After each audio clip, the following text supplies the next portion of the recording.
Namo tassa bhagavato arahato samma sambuddhassa. Namo tassa bhagavato arahato samma sambuddhassa. Buddhang dhammang sanghang namasami. Aparutate sangamata sadwara yeso tawanta pamuncantu sadhang. Ya, hari ini hari ke ya. Hari ini adalah hari kedua, hari kedua sisi terang bulan kelima musim hujan. Ya, kita akan membahas Raja Sutta. Ya, ini kalau dari eh, penomoran yang ini adalah Sutta ke-10, Waga kedua, Sangyutta keempat di Sagata Wagga Pali Sangyutta Nikaya Sutta Pitaka Raja Sutta. Masih dalam Mara Sangyutta, jadi Sangyutta keempat.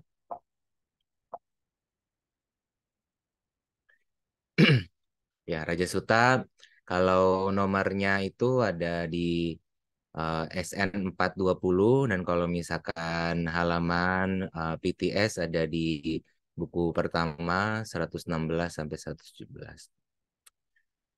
Ekang sama yang bhagawa ko sale suwiharati himawanta padese aranya kutika yang suatu ketika sang begawan sedang berdiam di antara masyarakat Kosala pada sebuah gubuk hutan yang berada di sekitar Himalaya. Hatako bhagavato raho gatasa patisalina saewang cetaso pariwitako udapadi. Kemudian sebuah pemikiran batiniah demikian muncul di dalam penyepian sunyi sang begawan. Sakanu korat jangkaretung ahanang aghat ayang ajinang aja payang asocang asoca payang dammenati. Mungkinkah bertakhta dengan baik tanpa pembunuhan atau menyebabkan pembunuhan, tanpa pengalahan atau menyebabkan pengalahan, tanpa penyedihan atau menyebabkan penyedihan? Ya, ini kan kita bisa lihat ya dalam sejarah dunia-dunia dimanapun itu, ketika ada pihak tertentu yang ingin berkuasa menjadi raja, memperebutkan takhta, adalah hal yang lebih sering terjadi itu adanya pembunuhan atau menyuruh membunuh dengan intrik, dengan taktik, dengan apapun agar bisa merampas milik yang lainnya, lalu membuat kesedihan bagi yang lainnya. Ini sang sang Buddha, sang begawan memikirkan ini, mungkinkah ini bisa begitu bertahta dengan baik tanpa pembunuhan atau menyebabkan pembunuhan?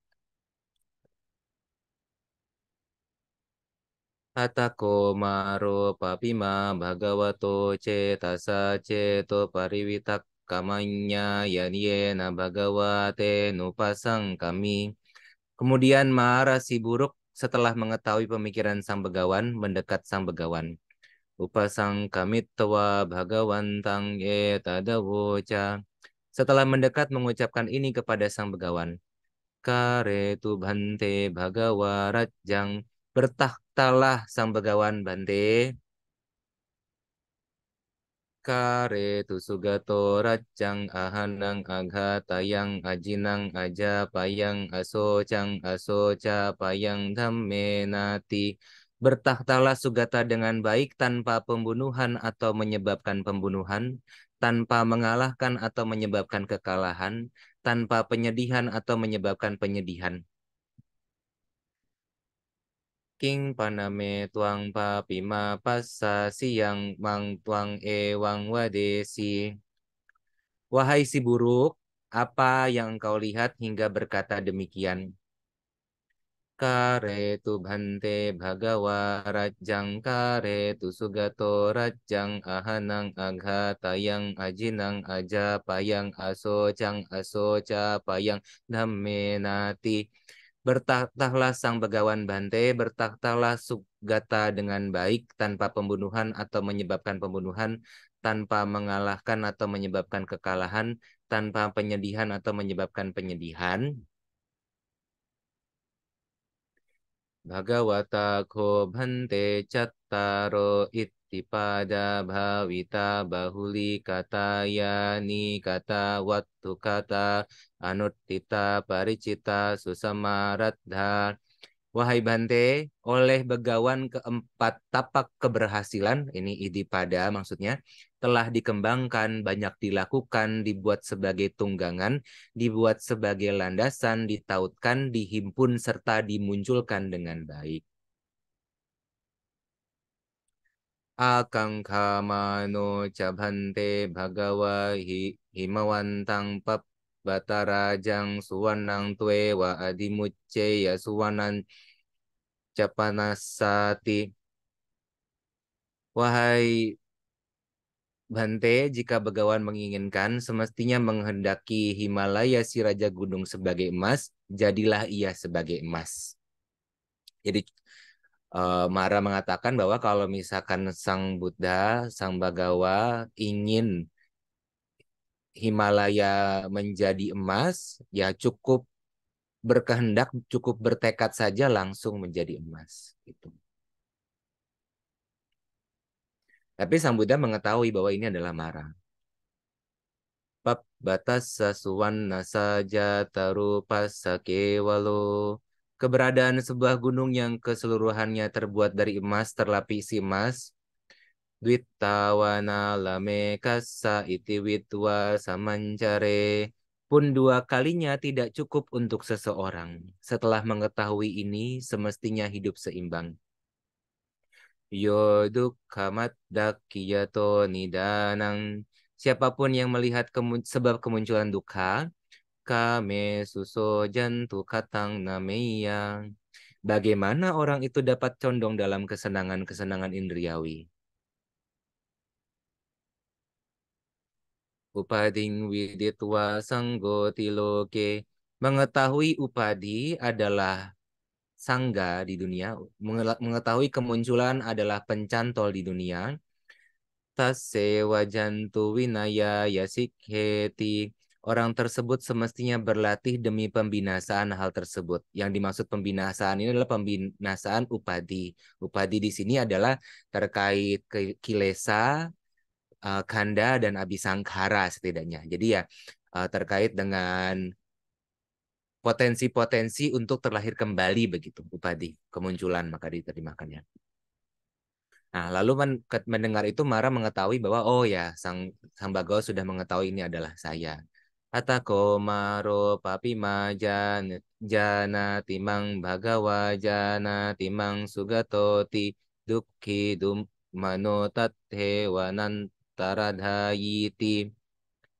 Kemudian Mara si buruk berpikir, sang Begawan mengetahuiku, sang Sugata mengetahuiku, menderita dan merana menghilang tepat di sana. Ya akhirnya ini mirip-mirip atau persis seperti suta-suta lain di dalam Sang Yuta ini, karena judulnya Mara Sang Yuta. Jadi diakhiri dengan Mara yang kalah begitu, Mara yang kalah. Ya, paralel dalam sumber lain ini ada beberapa, dan beberapa ini dari lintas tradisi. Ada juga beberapa dari Sarwastiwada. Jadi ya ada kemungkinan ini adalah suta yang memang sudah semenjak awal perhimpunan atau uh, Sanggiti sudah ada, misalkan demikian. Nah, jadi sudah dikumpulkan, sudah dirangkum sejak awal-awal. Meskipun ya paralelnya itu lebih kepada gathanya, karena kan ini kan bentuknya setengah geya begitu kan. Jadi ada gathanya, ada sutanya. Jadi gathanya yang memang paralel, tapi sutanya bisa berbeda kisahnya. Juga ada di Sangyutta Gama, itu ada Chuowang dari Taisho Tripitaka. Ya, ini kalau kita lihat uh, paralelnya ya mirip-mirip. Nah, kata yang Yang di itu kamat daki. Nah, di sini ada duka hio weda, mengetahui atau mengenyam duka. Preksha ini berarti memeriksa, ya, mirip-mirip.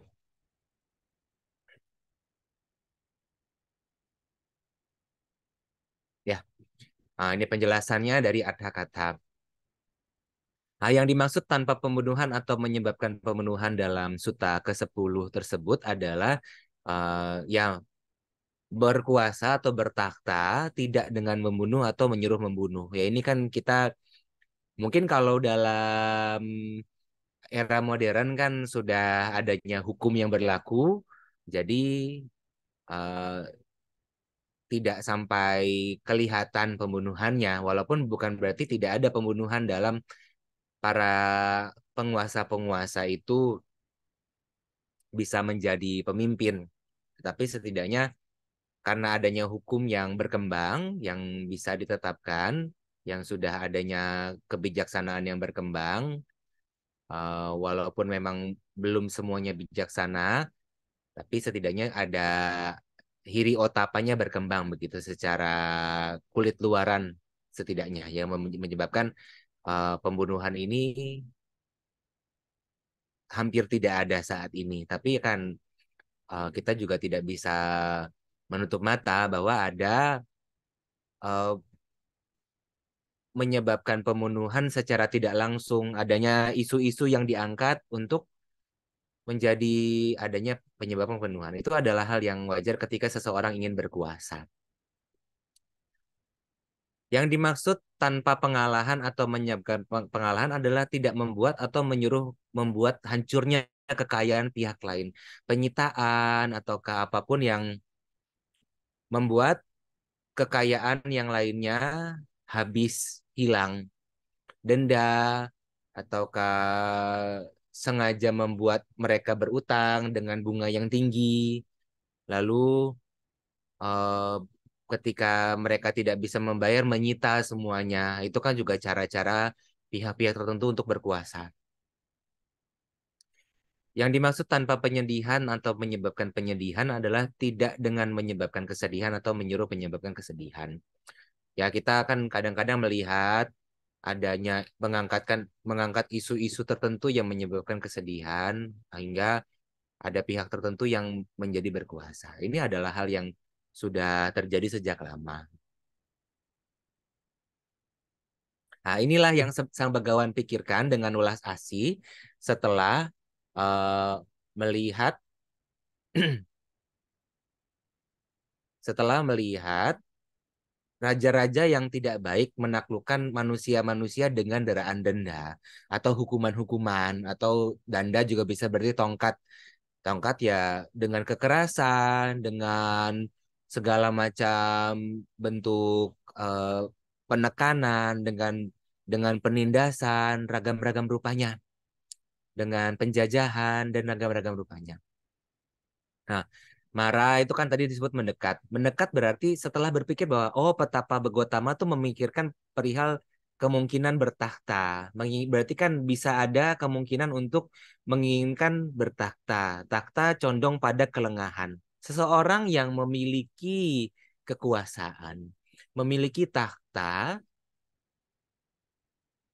ketika ia melekat dengan tahtanya, dan itu adalah hal yang mungkin muncul, ia akan merosot. Nah, maka Mara berpikir, oh saya akan datang untuk berusaha mewujudkannya. Agar sang begawan kembali ke istana, begitu meninggalkan uh, kesamanaan. Tapi kan sang Buddha sudah bebas dari potensi merosot demikian.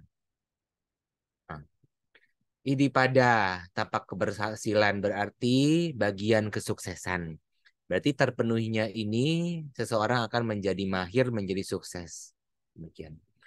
Bahwita atau dikembangkan berarti wadita ditumbuhkan.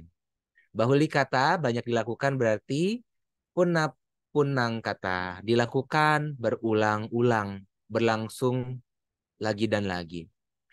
Yani kata dibuat sebagai tunggangan berarti yutaya nangwiya kata dibuat seumpama kereta terikat. Suatu kata dibuat sebagai landasan berarti patitatena watu kata dibuat landasan melalui topangan kokoh. Topangan kokoh ini berarti terkait dengan adithana, terkait dengan kebijaksanaan dan juga adanya kejujuran, adanya keredaman begitu setidaknya.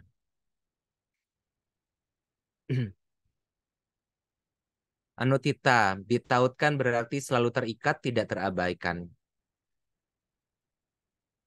Nica nubadha.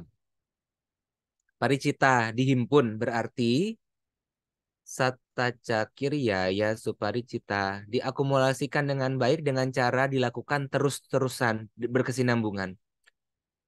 Seumpama tangan pemanah yang tidak pernah meleset saat memanah. Jadi sering dipraktikkan. Susamaradda dimunculkan dengan baik berarti dimulai dan dikembangkan penuh dengan baik.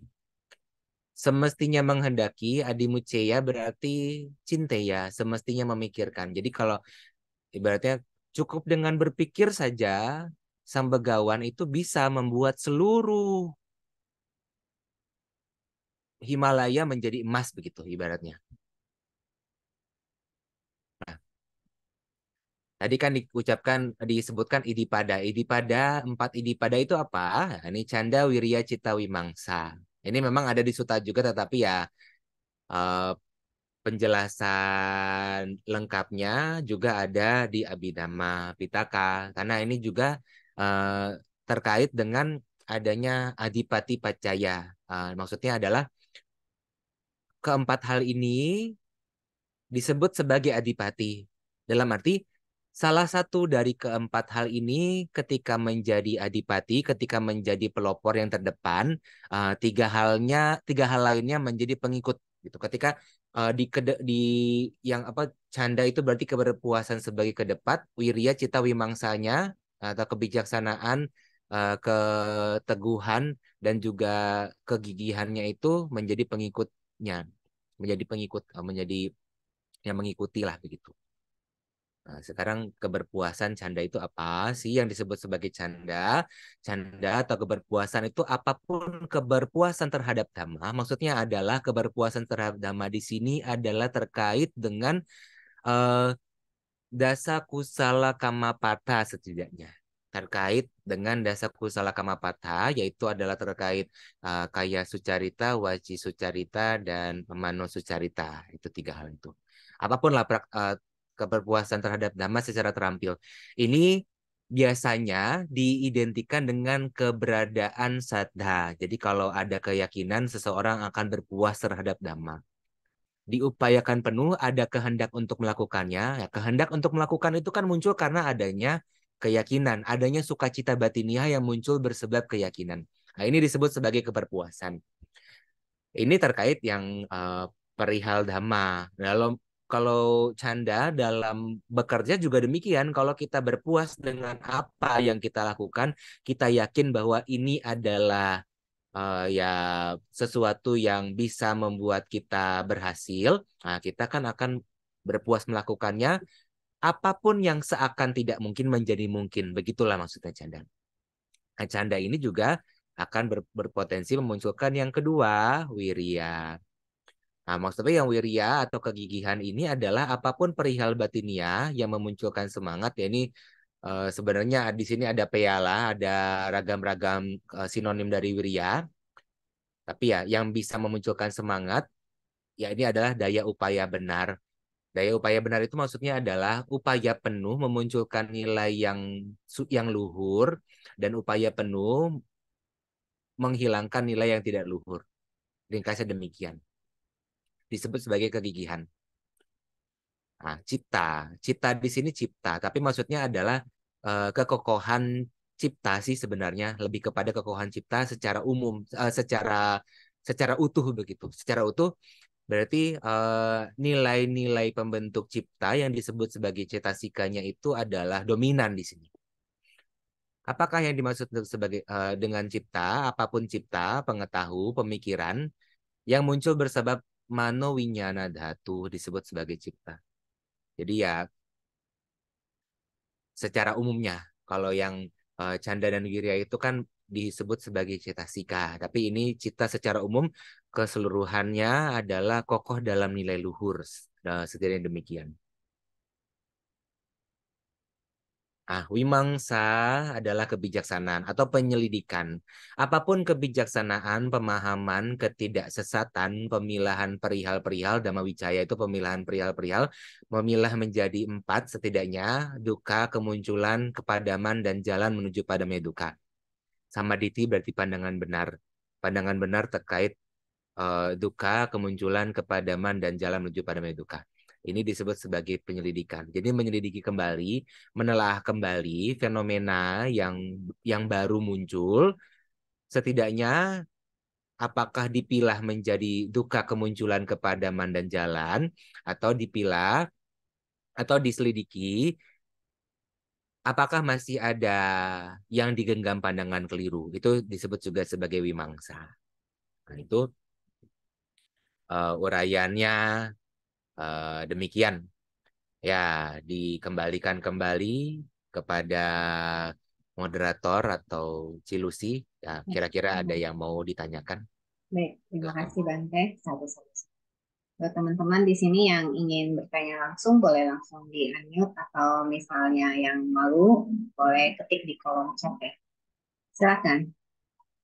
Bante sambil menunggu ya Bante, saya izin bertanya tentang perihal tadi yang di awal ya Bante ya. Saya di slide yang kedua kalau nggak salah itu Mara mengetahui eh, yang Buddha pikirkan.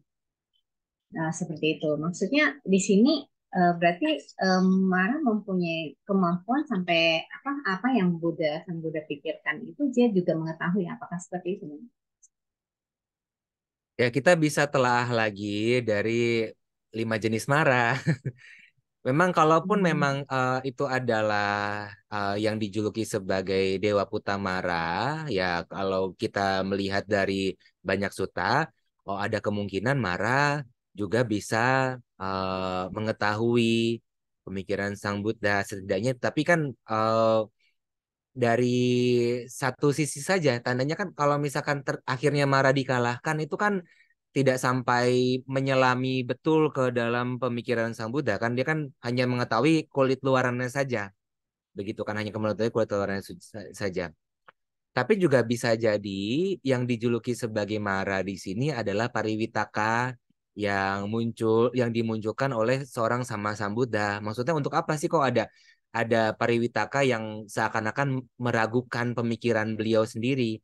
Nah, ini sebenarnya kan kalau kita lihat Sang Buddha seperti menguji diri beliau sendiri apakah beliau benar-benar sama Sang Buddha bisa jadi kan demikian. Kan kalau orang bijaksana kan akan menelaah kembali, kira-kira saya tuh sudah benar-benar bijaksana belum ya? Kalau kita lihat dari 16 nyana kan terakhir ada Pacawekana. Jadi kayak menelaah kembali, kira-kira sebenarnya ini udah pencapaian belum ya? Jangan-jangan saya keliru. Jangan-jangan saya punya pandangan keliru. Itu juga yang kita lakukan ketika kita dalam melakukan meditasi. Dalam melakukan meditasi cita bhavana, setelah menyelidiki objek dengan nilai luhur yang diarahkan, telah kembali. Adakah pandangan keliru yang muncul dari penyelidikan itu di seluruh fenomena? Kira-kira ada nggak pandangan keliru yang muncul? Di mana pandangan keliru yang muncul? Oh, di sana. Oh, masih ada pandangan keliru di bagian sini. Apakah itu munculnya di bagian jasmania atau batinia, ataukah di luar dari kanda yang kita miliki, jadi teralihkan keluar, misalkan, jadi seakan-akan ada anggapan keliru yang menganggap ada diri yang terpisah begitu misalkan. Itu misalkan kan kita telah kembali, oh ada pandangan keliru di situ. Jadi dari sini secara tersirat juga bisa dipahami demikian bahwa setiap apapun yang baru muncul kita telaah dan lalu kita telaah lagi fenomena ini. Ketika kita melakukan penyelidikan demikian, adakah pandangan keliru yang muncul? Adakah anggapan anggapan diri yang muncul dengan ragam-ragam rupanya? Ataukah adakah kualitas buruk yang masih muncul dengan ragam-ragam rupanya? Itu juga bisa dilihat sebagai demikian ya. Jadi eh, marah itu bisa dilihat dari berbagai macam sudut pandang. Tinggal kita eh, lebih cenderung di tahapan yang mana dalam berlatih. Karena kan suta itu bisa dipilah dari atau dilihat dari berbagai macam sudut pandang, apakah makna langsung atau makna yang tidak langsungnya. Ketika kita lebih bisa praktik dalam memahami Mara itu sebagai sosok, sehingga kita mengetahui, oh Sang Buddha saja diganggu oleh Mara, apalagi saya diganggu oleh Mara, ya saya harus terus berlatih. Itu bisa demikian. Tapi juga kalau misalkan dalam sisi lain, oh bahkan orang bijaksana saja masih menyelidiki dirinya sendiri. Kira-kira masih adakah kualitas buruk di dalam onggokan ini? Oh, ternyata sudah tidak ada. Berarti sudah bisa punya kebijaksanaan dengan baik. Yaitu ragam-ragam penyelidikan bisa juga diarahkan demikian. Jadi suta ini adalah resep untuk semua situasi dan kondisi. Apakah dilihat dari makna langsung atau makna tidak langsungnya. Apalagi kan kalau terkait marah itu lebih cenderung banyak makna tidak langsungnya begitu kan. Kalau kita lihat kan apa iya benar kok marah udah berkali-kali begitu masih kok kayak seperti terpola. Oh ya nih saya coba deketin harus hanya cukup diucapkan syair saja terus marahnya langsung oh sang bagawa mengetahuiku langsung menghilang gitu kan. Tapi rasanya kan kalau kita melihat makhluk-makhluk yang sudah memiliki kuasa di atas segalanya kan nggak akan langsung menyerah begitu aja kan. Kan Mara itu kan penguasa alam kesenangan indriawi di Paranimita Wasawati. Tapi gampang sekali langsung cuma disebutin syair oleh Sang Buddha langsung Sang Buddha mengetahuiku langsung hilang begitu.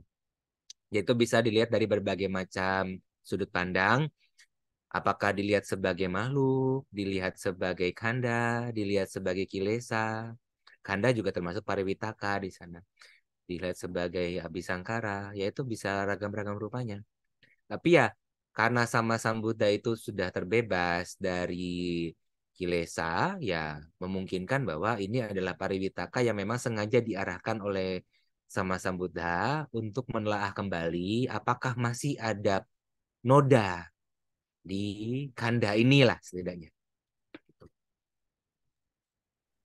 Baik, Bante. Terus ada satu lagi Bante tentang tadi yang berhubungan dengan abhidhamma ya Bante ya. Nah, tadi dikatakan bahwa yang terjadi pembunuhan ini ya Bante yang sekarang lagi marak-marak ini ya Bante ya. Nah, kan kalau di abhidhamma dikatakan bahwa adanya syarat jika terjadi pembunuhan dianggap membunuh itu ada syaratnya ya. Sedangkan kalau yang tadi misalnya tadi Bante sampaikan misalnya membunuh secara tidak langsung dianggap membunuh seperti membunuh karakter atau gimana seperti itu bagaimana Bante? Loh, kan kalau menyebabkan terjadinya pembunuh dengan cetana untuk agar orang agar makhluk itu terbunuh ya itu juga sudah kan membunuh bisa secara tidak langsung dengan menyuruh membunuh kan juga termasuk. Menyebabkan pembunuhan kan ya secara tidak langsung dalam arti eh, dengan manipulasi misalkan itu kan juga juga secara tidak langsung membunuh. Maksudnya maksudnya lebih ke arah demikian sih. Misalkan sudah tahu nih oh ada eh, masyarakat tertentu misalkan yang memiliki kehendak untuk membunuh itu. Tapi ya kalau misalkan ia membunuh langsung kan dia akan eh, malah jadi buruk namanya. Nah, tapi dia membuat isu tertentu, pengalihan isu misalkan agar eh, pihak-pihak tertentu membunuh masyarakat tersebut. Itu kan juga menyebabkan pembunuhan. Sudah ada cetana pembunuhan di sana. Itu malah jadi berlipat-lipat. Maksudnya kan dalam setiap kan gini, karma itu kan akumulasi. Jadi ketika ia melakukan itu, sudah berapa banyak karma pembunuhan yang ia lakukan melalui batinnya, itu kan bahaya sekali. Dan berarti walaupun ia tidak menggunakan tangannya sendiri, ia menyuruh orang lain dengan manipulasi data, dengan apa, dengan pengalihan isu, dengan ragam-ragam rupa upaya, itu juga termasuk membunuh. Itu lebih berbahaya malah. Oh, seperti Yang misalnya yang sekarang ini kan. yang sekarang Eh, Seperti yang sekarang ini kan misalnya perang antara dunia nih.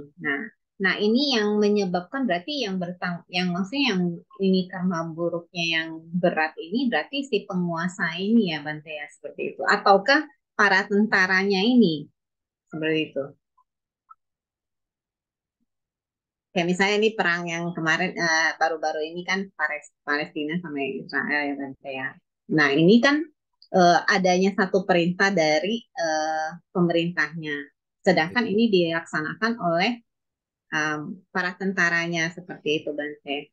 ya, Nah ya, ya. ini, nah ini yang menjadi ininya apa eh, utamanya gitu loh. Karma buruk utamanya ininya berarti dari pemerintahnya atau tentaranya atau gimana? Jadi semua berkaitan seperti itu. Ya, semuanya berkaitan, tetapi kan yang paling utama adalah yang menyebabkan terjadinya pembunuhan itu kan ya kepalanya itu kan pemerintahnya. Itu yang paling terdepan setidaknya. Tentaranya pun juga ya kalau ia melakukannya dengan eh, sepenuh hatinya, yaitu dia juga melakukan karma pembunuhan.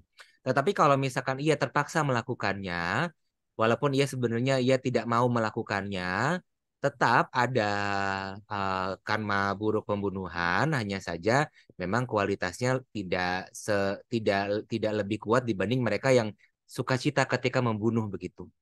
Jadi itu memang yang namanya karma itu ya sulit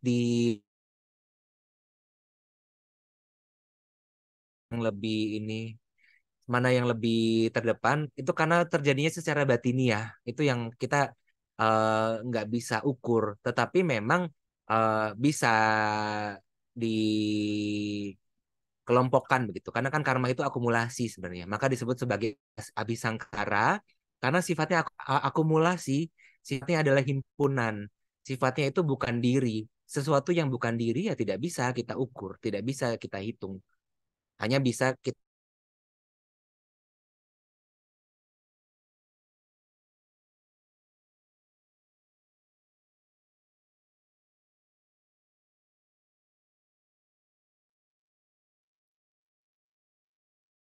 Sinyalnya gimana?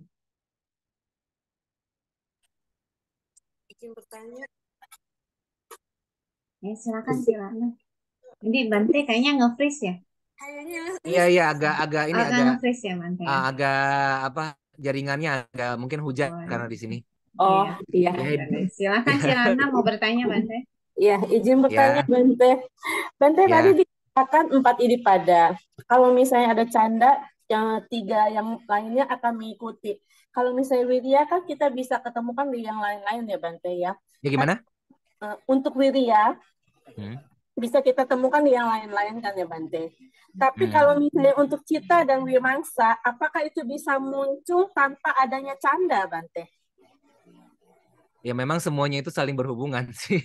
Karena memang ya tapi maksudnya begini sih. Kenapa yang dipilah sama Cita dan Wimangsa? Eh, kalau Canda kan biasanya dia lebih ke hubungannya dengan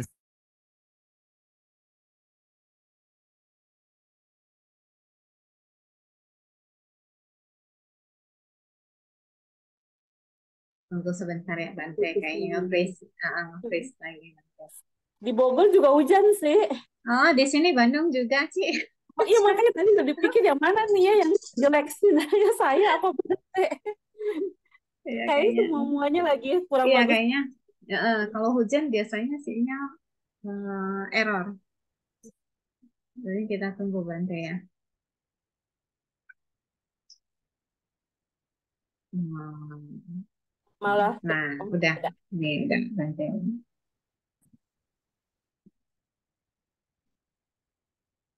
Masih Udah ada nge-freeze. freeze lagi, ya. Ya udah Bante. Udah. Oke. Canda itu biasanya hubungannya dengan sada. Jadi ketika ada sada, maka ada canda. Sebenarnya juga wirya bisa muncul karena adanya canda. Itu memang uh, berhubungan ya satu dengan yang lainnya. Cita itu kan lebih ke secara umumnya. Memang cita itu lebih ke secara umumnya keseluruhan elemen cetasikanya itu menjadi terdepan, citanya yang terdepan. Wimangsa itu kan hubungannya dengan panya, ya.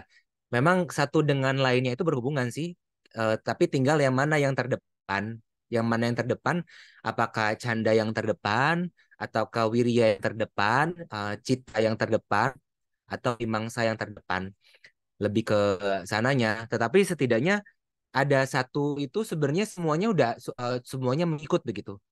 Ada ibaratnya begini, ada empat orang raja begitu yang eh, tinggal pilih mana yang menjadi pemimpin di antara raja tersebut begitu. Seperti gimana ya kalau kita eh, negara-negara bagian kan itu kan ada misalkan yang menjadi ibu kotanya begitu. Kalau ya kurang lebihnya begitu. Nah, kalau misalkan ibu kotanya ini adalah yang ini, maka uh, pemimpin dari ibu kota ini menjadi terdepan. Walaupun mereka semua juga pemimpin, tapi mengikuti yang dipilih sebagai pemimpin saat itu. Nah, itu memang ya kalau ada canda ya ada wirya, ada cita, dan sebenarnya ada wimangsa. Tetap kan sada itu adalah bagian dari panya. Ya saja kalau wimangsa yang terdepan eh, di ya disebut sebagai ya menjadi kebijaksanaan terdepan. Kalau cita ya dia menjadi kekokohan, keteguhan cita yang terdepan lah begitu. Kadang-kadang cita ini mengacu juga kepada samadhi sebenarnya. Samadhi kan berarti keteguhan eh, cita berarti kan setidaknya dalam setiap kemunculan cita itu kokoh dalam eh, kualitas-kualitas yang depan begitu. Jadi bisa ada upaya penuh untuk tetap muncul begitu. Kalau wirya kan ada masih masih perlu ada upaya untuk memunculkannya. Itu sebenarnya ya dibilang berbeda ya iya, tapi kan ya kalau dibilang ada titik kesamaannya juga iya iya itu tinggal tergantung mana yang paling dominan saat itu. Nah, itu Idipada memang ya disebut Idipada begitu ya udah sudah sebenarnya mencakup keempat-empatnya begitu kurang lebihnya ya Bu Ratna. Baik, terima kasih Bante. Bagus. Baik, Bante, di sini di kolom chat ada pertanyaan Bante dari Pak Harjoyo. Ya, saya bacakan ya Bante. Yang malam Bante Sukihontu. Mohon tanya bila seseorang putus asa atau kurang wirya saat dalam perjuangan, apakah murni disebabkan canda yang kurang kuat atau gabungan faktor-faktor lain seperti cita atau wimamsa anumodana. Seperti itu Bante. Ya, itu sebenarnya ya himpunan ya, tergantung dan itu setiap orang kan bisa berbeda-beda. Apakah ya setidaknya memang tidak ada canda, tidak ada keperpuasan dengan apa yang dilakukannya, sehingga tidak bisa muncul wirya. Dan juga sudah pasti kan kalau tidak ada wirya, dia tidak bisa berupaya penuh dalam mengembangkan kekokohan ciptanya begitu kan. Cita kan juga terkait juga kekokohan citanya, walaupun kadang-kadang cita sama dia itu sebenarnya ya sama saja, tapi ya bisa bisa dipilah karena eh, ada peristilahan yang berbeda. Nah, wimangsa berarti kan tidak ada kebijaksanaan, orang kan bisa putus asa. Jadi itu sebenarnya gabungan faktor-faktor lainnya. Karena kan memang cirinya juga ciri segala keberadaan itu anatta. Sehingga walaupun dipilah-pilah tetapi tidak terpisahkan. Walaupun dipisah-pisah di diperinci demikian rupa tetapi tidak bisa dipisahkan. Nah, ibaratnya keempat hal ini adalah yang menjadi eh, penopang seseorang bisa berhasil. Dan penopang seseorang bisa berhasil ini kadang-kadang juga dijuluki sebagai adipati. Adipati ya seperti ya ada 4 gubernur lah, contohnya 4 gubernur. Kalau satu gubernur yang terdepan, gubernur lainnya mengikuti. Nah, itu juga ada gubernur lainnya terdepan, gubernur lainnya mengikuti ya. Seperti itu. Jadi tapi semuanya sama-sama gubernur, cuma tinggal mana gubernur ini yang terdepan saat momen itu. Walaupun semuanya itu sama-sama eh, muncul begitu. Ya itu jadi ya eh, kalau di pertanyaan itu apakah murni disebabkan canda yang kurang kuat atau gabungan faktor-faktor lainnya, sebenarnya ya gabungan faktor-faktor lainnya juga, dan itu tinggal faktor apa yang terdepan saat itu, dan dia emang karakternya itu seperti apa, karakter karakter pribadinya itu seperti apa. Tapi kan memang ya kalau kita mengerti wirya itu muncul bersebab canda, walaupun wirya dipilah sebagai eh, kualitas batiniah yang eh, yang spesifik begitu, nah kan kita nggak bisa membedakan juga ini wirya ini canda. Kok toh munculnya juga bersebab dari canda. Cita juga muncul bersebab wirya sebenarnya, karena kan kita tidak bisa kokoh tanpa adanya wirya. Dan sebenarnya wimangsa juga muncul bersebab cita sebenarnya, karena kan kalau misalkan kita nggak bisa kokoh dalam eh, nilai luhur dalam setiap kemunculan cita, ya kita nggak bisa punya kebijaksanaan. Demikian juga kebalikannya, tanpa kebijaksanaan, kita nggak bisa kokoh dalam cita. Itu makanya semuanya itu saling saling menyebabkan, saling menghimpun begitu ya. Ya, Satu. ya. Semoga menjawab ya Pak Joyo. Ini ada pertanyaan dari Pak Lim lagi. Bantai saya izin bacakan. Apa kaitan seumpama gunung lapis emas seperti ego, kedinginan kilesa menuju kehancuran batin seperti duka? Seperti itu Bantai. Ya, ya memang kesenangan indriawi biasa dilambangkan dengan emas ya. Jadi kan emas ataukah kepemilikan uang dan sebagainya itu kan adalah simbol dari kesenangan indriawi. Dan kesenangan indriawi itu ya salah satu eh, yang menjadi sebab utama munculnya kilesa, atau itu juga disebut sebagai kilesa sebenarnya sih, kesenangan indriawi.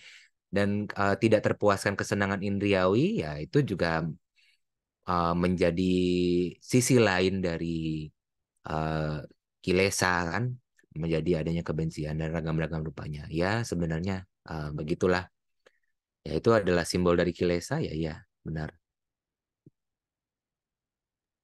Oke, semoga menjawab ya Pak Lim ya.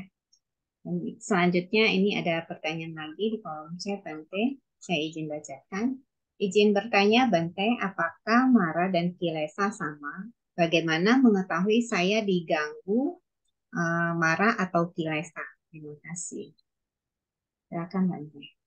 Ya sebenarnya kan itu sempat disampaikan juga sebelumnya, ada 5 jenis mara. Salah satunya adalah kilesa mara. Ya mara, kilesa, kilesa, mara. Ya sebenarnya ya sama aja. Kilesa artinya kan pengotor, pengeruh, pencemar. Mara artinya yang menyebabkan kematian. Kilesa menyebabkan kematian. Kilesa menyebabkan kematian nilai-nilai luhur. Ya kilesa, mara, mara, kilesa. Ya sama-sama saja. Kilesa, Mara, apa lagi sebutannya, Anusaya, sebenarnya semuanya kilesa. Semuanya adalah aku salah Dhamma. Sebenarnya itu adalah aku salah Dhamma kalau bahasa Abhidhammanya. Sebenarnya kan kalau kilesa, Mara, Awija, apapun itu kan istilahnya ini ya istilahnya suta begitu. Ibaratnya ini sebutlah demikian, kalau kita maksudnya suta di sini adalah istilah untuk menjelaskan secara apakah perumpamaan atau sesuai dengan ciri umumnya begitu. Tapi kalau kita lihat lagi, semuanya itu kalau dalam sudut pandang Abhidhamma dalam hal ini adalah pembatasan Abhidhamma dalam hal ini adalah ungkapan harfiahnya, semua itu adalah akusala dhamma, adalah nilai-nilai atau perihal-perihal yang tidak terampil lah begitu. Hanya saja kan untuk setiap orang itu butuh apa sih maksudnya tidak terampil? Oh, tidak terampil itu menyebabkan kematian, menyebabkan ya menyebabkan kotor, menyebabkan hanyut, menyebabkan tidak tahu, menyebabkan terendam, menyebabkan eh membasi, apalah istilahnya, ada macam-macam rupanya. Itu kan ragam-ragam rupanya, yaitu dibilang sama ya sama, dibilang berbeda ada istilahnya berbeda, yaitu cuma istilahnya aja, tergantung konteksnya gimana. Ya, jadi marah salah satu eh, sudut atau salah satu mara adalah kilesa. Jadi mara itu kan memang kadang-kadang bisa dilihat dari 5 sudut pandang. Salah satu yang termasuk dalam mara itu adalah kilesa. Yang ini adalah maksudnya adalah pengotor batiniah begitu kan. Setidaknya kilesa kan juga bisa witikama uh, atau pariutana anusaya. Nah, ini juga termasuk dengan jawaban dari pertanyaan lanjutannya. Apakah 5 rintangan batin bisa masuk kategori mara? Ya bisa. Pariutana kilesa itu adalah niwarana. Jadi ya sebenarnya apapun yang menghancurkan nilai luhur, apapun yang sifatnya membunuh, yang membuat mati, apakah itu mati secara uh, jasmaninya atau mati secara nilai luhurnya disebut sebagai mara. Mati secara jasmani ya kematian itu disebut sebagai mara. Mati secara nilai luhur, apakah itu pihak yang ada di luar, yaitu adalah putra dewa, disebut sebagai mara. Apakah itu gugusan-gugusan tempat munculnya kemelekatan, itu disebut sebagai mara. Apakah itu akumulasi perbuatan yang membuat kita lahir berulang-ulang, itu juga marah. Apakah kilesa yang menjadi penyebab kita terlahir berulang-ulang, itu juga marah. Semuanya marah. Itu jadi ya sebenarnya marah itu manifestasinya, sebutlah manifestasinya beragam-ragam rupa. Salah satunya yang paling mendasar adalah kilesa. Kilesa munculnya bisa dari dalam, bisa dari luar. Maksudnya dari dalam, maksudnya gimana? Apakah kita melekat dengan yang kita anggap sebagai diriku, itu bisa muncul kilesa. Apakah kita melekat dengan sesuatu yang dianggap di luar kita, itu bisa muncul kilesa. Kilesa juga marah. Ya. Baik, semoga menjawab ya. Baik, apa ini ada lagi Bante dari Pak Harjoyo? Saya izin bacakan, Bante, seseorang yang telah punya 4 adipati yang kuat, apakah tujuannya pasti tercapai bila timbunan karma baik tidak mencukupi dan kondisi yang ada juga tidak mendukung? Ya, sebenarnya begini ya, memang kan kalau dalam uraian Adipati Pacaya itu kan seumpama apa memungkinkan untuk mendapat memunculkan yang tidak yang seakan mustahil begitu. Tapi ya kalau misalkan pengondisi-pengondisi atau himpunan-himpunannya itu tidak mendukung, ya sebenarnya tidak bisa. Hanya saja kan gini, kita kan tidak bisa melihat himpunan-himpunan karma ataukah kondisi-kondisi yang uh, sebutlah tidak kelihatan begitu. Dan berarti kan yang dianggap seperti mustahil ya mungkin, oh ini orang kan sehari-hari mungkin hidupnya miskin. tetapi ia punya sadar yang kuat sehingga ia punya keberpuasan yang kuat menjadi dominasi dalam setiap tindakannya. Ada kemungkinan juga ia bisa misalkan, nah ini saya teringat satu cerita malah di India, berhubung baru pulang dari Mayatra, di India di satu tempat tertentu mungkin itu dekat Rajgir sepertinya, tapi bukan bukan cerita Buddhis sih, bukan bukan cerita Buddhis, sepertinya Rajgir karena ini ada pohon apa, bukan pohon, Pabata, Pabata tuh apa, gunung-gunung cadas yang banyak begitu. Ada orang tertentu yaitu ya mungkin ya bukan Buddhis tetapi dia punya keyakinan yang kuat, dia itu konon katanya istrinya sakit, tapi karena dia terpencil, ditinggal di desa yang terpencil, dia tidak bisa membawa istrinya ke dokter. Akhirnya istrinya meninggal, terus dia dengan keyakinan teguh, dengan semangat yang teguh,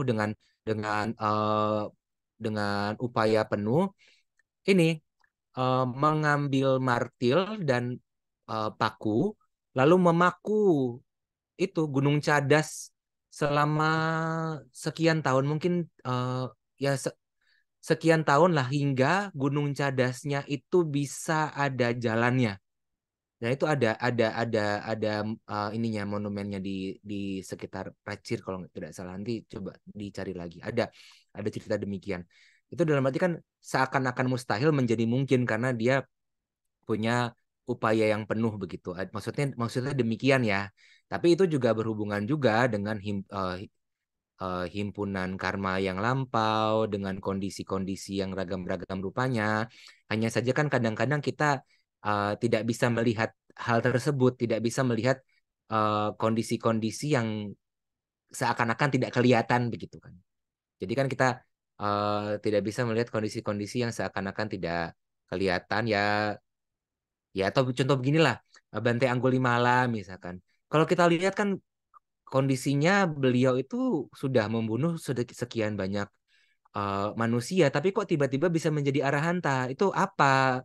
Kok bisa bisa bisa demikian? Kita kan nggak bisa melihat ternyata ada timbunan-timbunan sebutlah kebajikan dan juga kebijaksanaan yang menyertainya sebagai pelopor, misalkan demikian lah. Itu yang uh, uh, seakan-akan hal yang tidak mungkin menjadi mungkin. Maksudnya sebenarnya begitu sih, bukan bukan berarti oh timbunan karma baiknya tidak mencukupi, tapi kondisinya itu juga tidak mendukung. Pokoknya hanya dengan yakin saja, lalu dia berpuas saja, lalu bisa langsung seketika tiba-tiba terpenuhi, ya tidak bisa. Itu kan jadinya adicca samupana tanpa sebab. Sementara kan kalau kita mengerti Dhamma itu paticca samuppada, kemunculannya bersebab. Hanya saja tinggal yang dominan saat itu apa yang muncul. Dominan saat itu bukan berarti kemunculannya tidak bersebab. Yang berarti kan ya ada yang di belakangnya begitu. Nah, kurang lebihnya demikian.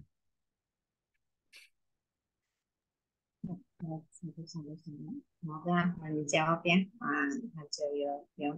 Baik, apa masih ada yang ingin bertanya? Boleh langsung di-unmute atau diketik lagi di kolom chat. Nah, sambil menunggu ya Bante, saya mau menanyakan yang berhubungan dengan Wirya tadi. Bagaimana dengan 7 faktor pencerahan Bante yang terdapat dalam Bojangga Parita ya Bante ya, dengan yang tadi Bante sampaikan. Seperti itu Bante.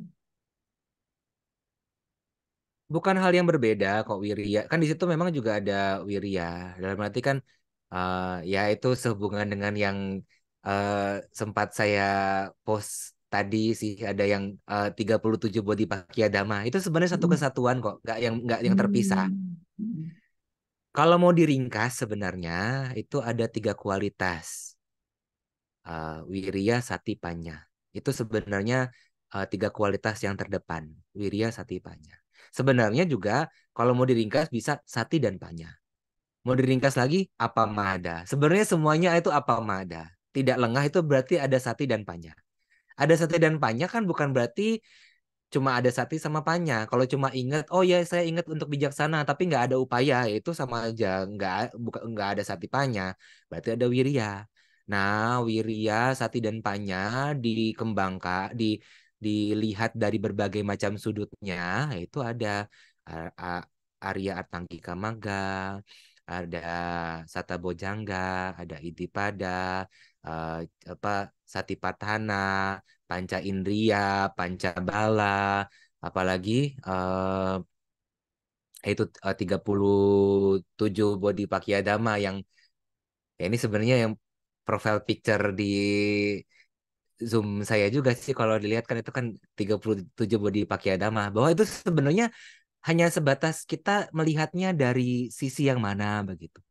Oh, ini eh, untuk pelatihan seperti ini. Ah, ini metodenya seperti ini ya sebatas itu aja sebenarnya. Itu kayak oh metode praktisnya Satipatthana. Lalu kalau Idipada ini oh kayak kalau Idipada terkait dengan kualitas apa yang terdepan dalam seseorang memenuhi kesuksesannya misalkan. Atau Arya Atanggika Maga itu kan memang yang lebih terperinci secara umum karena kan itu juga terkait dengan tindakan-tindakan yang apa sebenarnya itu kualitas batiniah yang mengarahkan kita untuk melakukan tindakan jasmaniah kan sebenarnya eh, sama Kamanta sama Waca sama Kamanta sama Ajiwa itu dalam konteks Atanggika Maga itu adalah kualitas batiniah yang mengarahkan kepada itu sebenarnya sedemikian. Yang mengarahkan kepada tindakannya. Ya kurang lebih ya. Bukan yang berbeda hanya saja memang dipilah secara khusus ya kalau ini dipilah 7, dipilah 4, dipilah 8. Nah, itu semuanya sebenarnya bukan hal yang berbeda kok. Tinggal tergantung kita lihat dari sisi mana. Ya. Nah, itu Pacarika Mewah angkat tangan. Ya, baik. Silahkan Romo, langsung di-unmute aja. Belum di-unmute, belum di-unmute, Romo.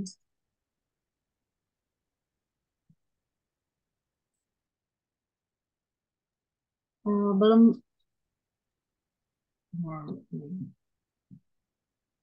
Ya, suaranya Romo belum muncul. Ya, suaranya belum ada. Ya, kayaknya headsetnya. hmm,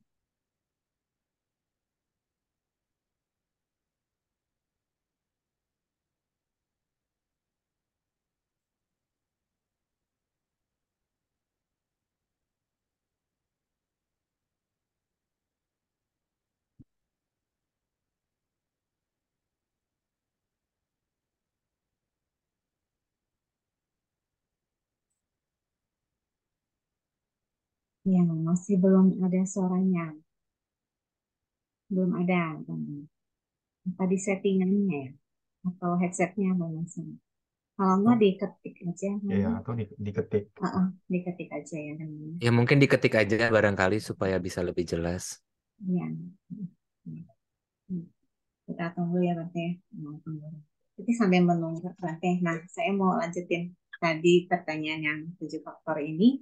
Bagaimana itu bisa dikatakan sebagai kan seringnya kalau kita yang sakit bacain apa Bojangga Parita ini. Nah, dari sisi mana hal mana ini yang bisa dikatakan itu baca ini tuh bisa membawa kesembuhan seperti itu Tante. Itu sebenarnya adalah kita lihat lagi. Sebenarnya gini sih ya. Ketujuh hal itu sebenarnya bukan hanya sebatas dibacakan, tapi dipraktikkan oleh mereka yang mendengarkannya. Tapi maksudnya begini, kalau kita lihat riwayatnya itu kan pernah disampaikan Sang Buddha kepada eh, Bante Moggallana dan Mahakassapa ya.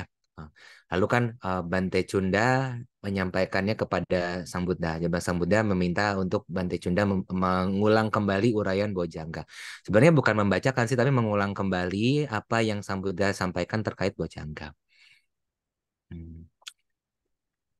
Jadi maksudnya begini, ketika Bojangga itu diuraikan, yang mendengarnya ini akan menelaah kembali. Ya ini terkait yaitu Wimangsa atau Kadama Wijaya sebenarnya sama saja Panya menelaah kembali, menyelidiki kembali adakah kualitas 7 itu di dalam onggokan ini? Nah, ketika ada kan kita bisa muncul yang disebut sebagai cita jarupa. Cita jarupa itu kan maksudnya adalah jasmani yang muncul dari cita. Karena kualitas cita yang sedemikian terdepan. Nah, kualitas cita yang terdepan ini bisa mengondisikan kesembuhan dalam konteks tertentu ya, tapi kan bukan berarti langsung bisa sepenuhnya sembuh. Kan namanya jasmani ini memang melapuk. Namanya sakit itu ya udah wajar. Tapi setidaknya bisa meredam, menahan eh, penyakit ini agar bisa lebih redam begitu. Maksudnya demikian sih. Jadi ketika kita sebenarnya nggak harus bojangga, uraian dhamma apapun, ketika kita renungkan dan kita menelaah kembali, adakah kualitas kebijaksanaan di dalam hati kita? Kalau itu ada, kita muncul ke sukacita batinia, sehingga batin kita menjadi kualitas superior. Sebutlah demikian ini dalam bahasa bahasa mudahnya ya. Tapi kan ya yang namanya batin, yang namanya cita, yang namanya cipta itu juga anatta. Jadi jangan sampai mengerti bahwa ada keberadaan yang terpisah, eh, yang disebut sebagai Atman tidak. Tetapi karena kita adanya perenungan sedemikian kuatnya atau penyelidikan sedemikian kuatnya sehingga ketika muncul eh, cita yang landasannya adalah manowinyana dhatu. Nah, manowinyana dhatu kan itu kan ada jadi cipta batiniah begitu karena landasannya adalah winyana dhatu. Nah, itu kualitasnya menjadi superior penuh dengan nilai luhur. Karena penuh dengan nilai luhur bisa terdepan bisa mengondisikan rupa juga. Nah, karena mengondisikan rupa mengondisikan kesembuhan juga. Itu kan sama rupa ini kan bisa muncul dari kama, bisa muncul dari cita, bisa muncul dari utuh, bisa muncul dari ahara.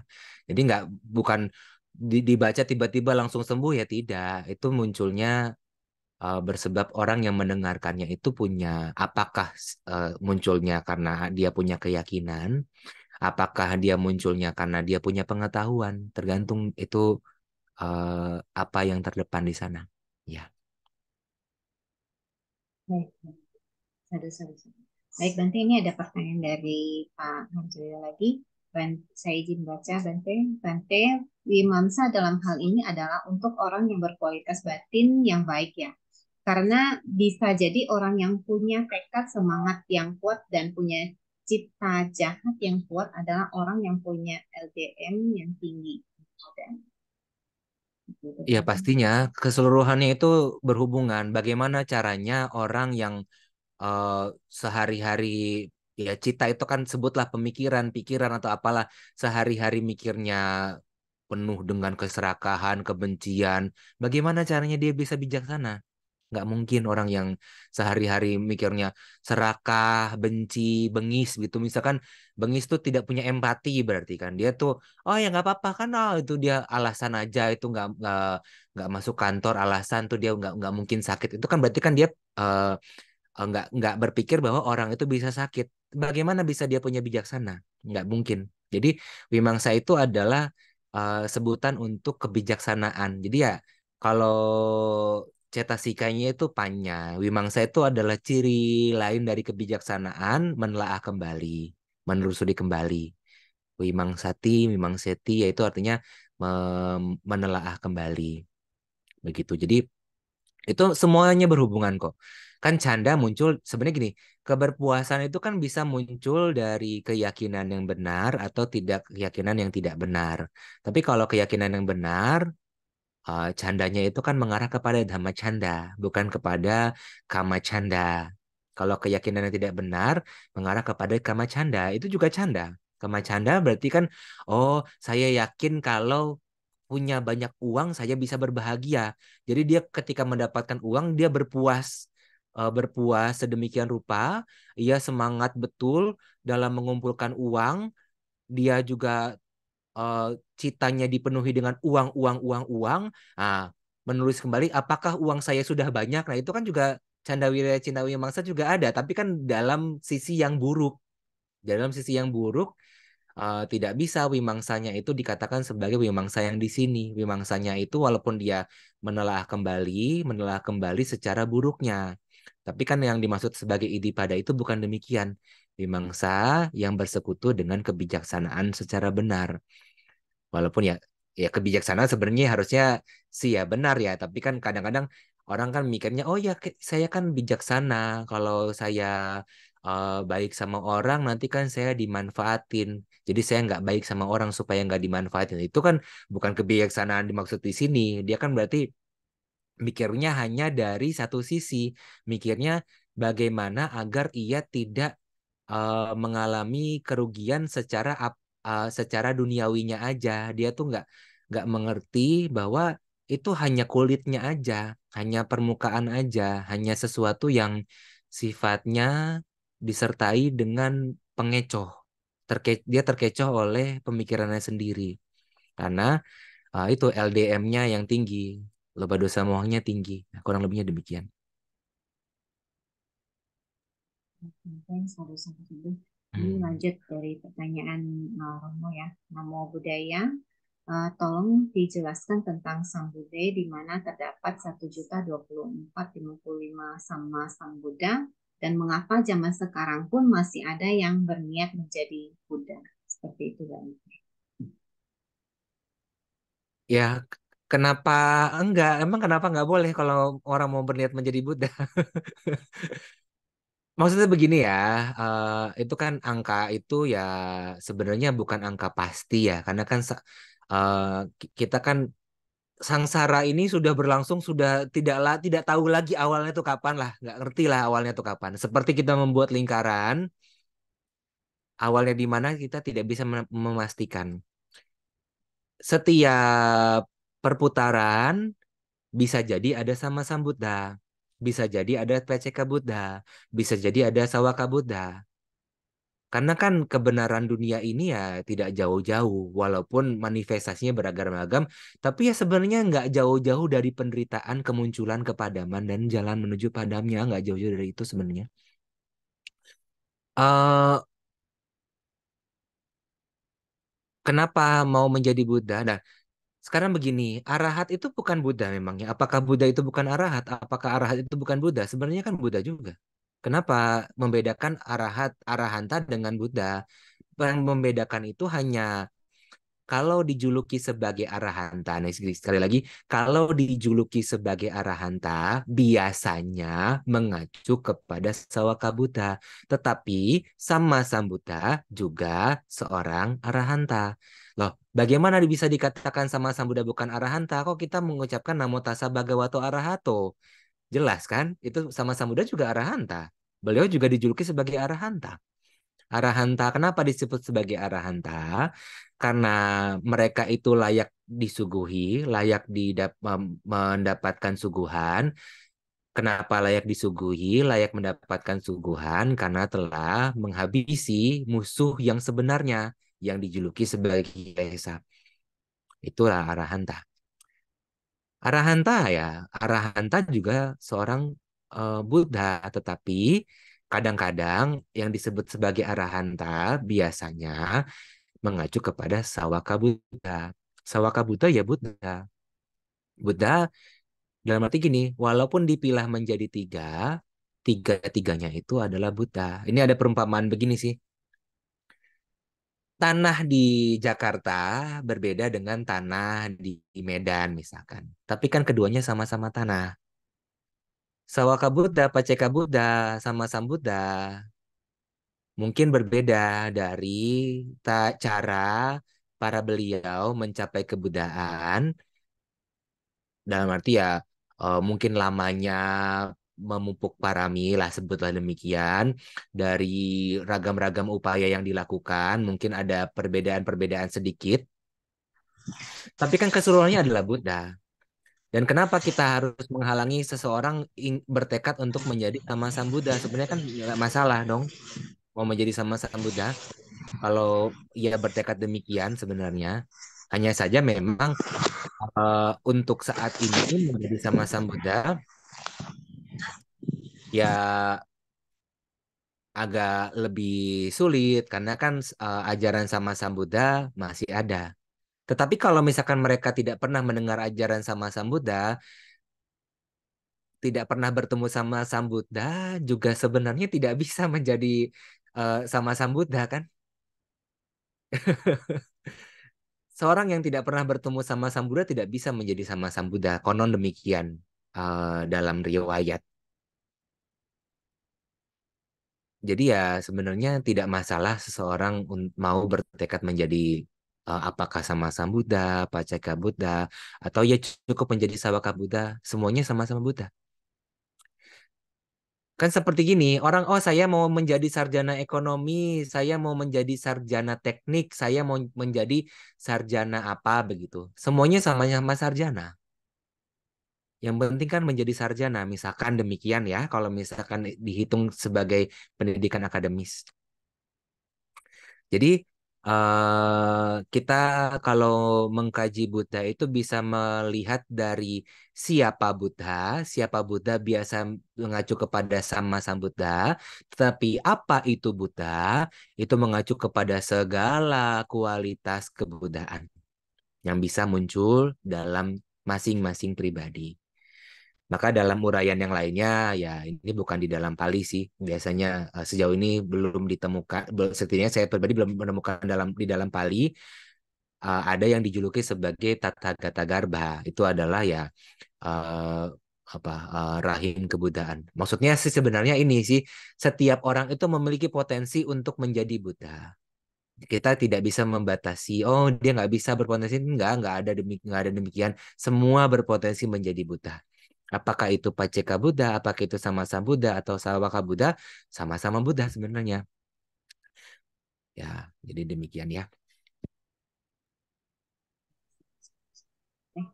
Nah, mungkin cukup menjawab ya, Romo.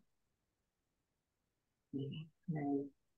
Ini ada pertanyaan lagi dari Pak Lim ya, Bante. Saya izin bacakan. Etawata jasa apa sebenarnya saluran sebenar hanya baca etawata? Adakah sampai kepada dewa atau semua makhluk tanpa ayat, benda, makanan, hanya baca doa etawata dari jasa kebajikan? Seperti itu, Bante.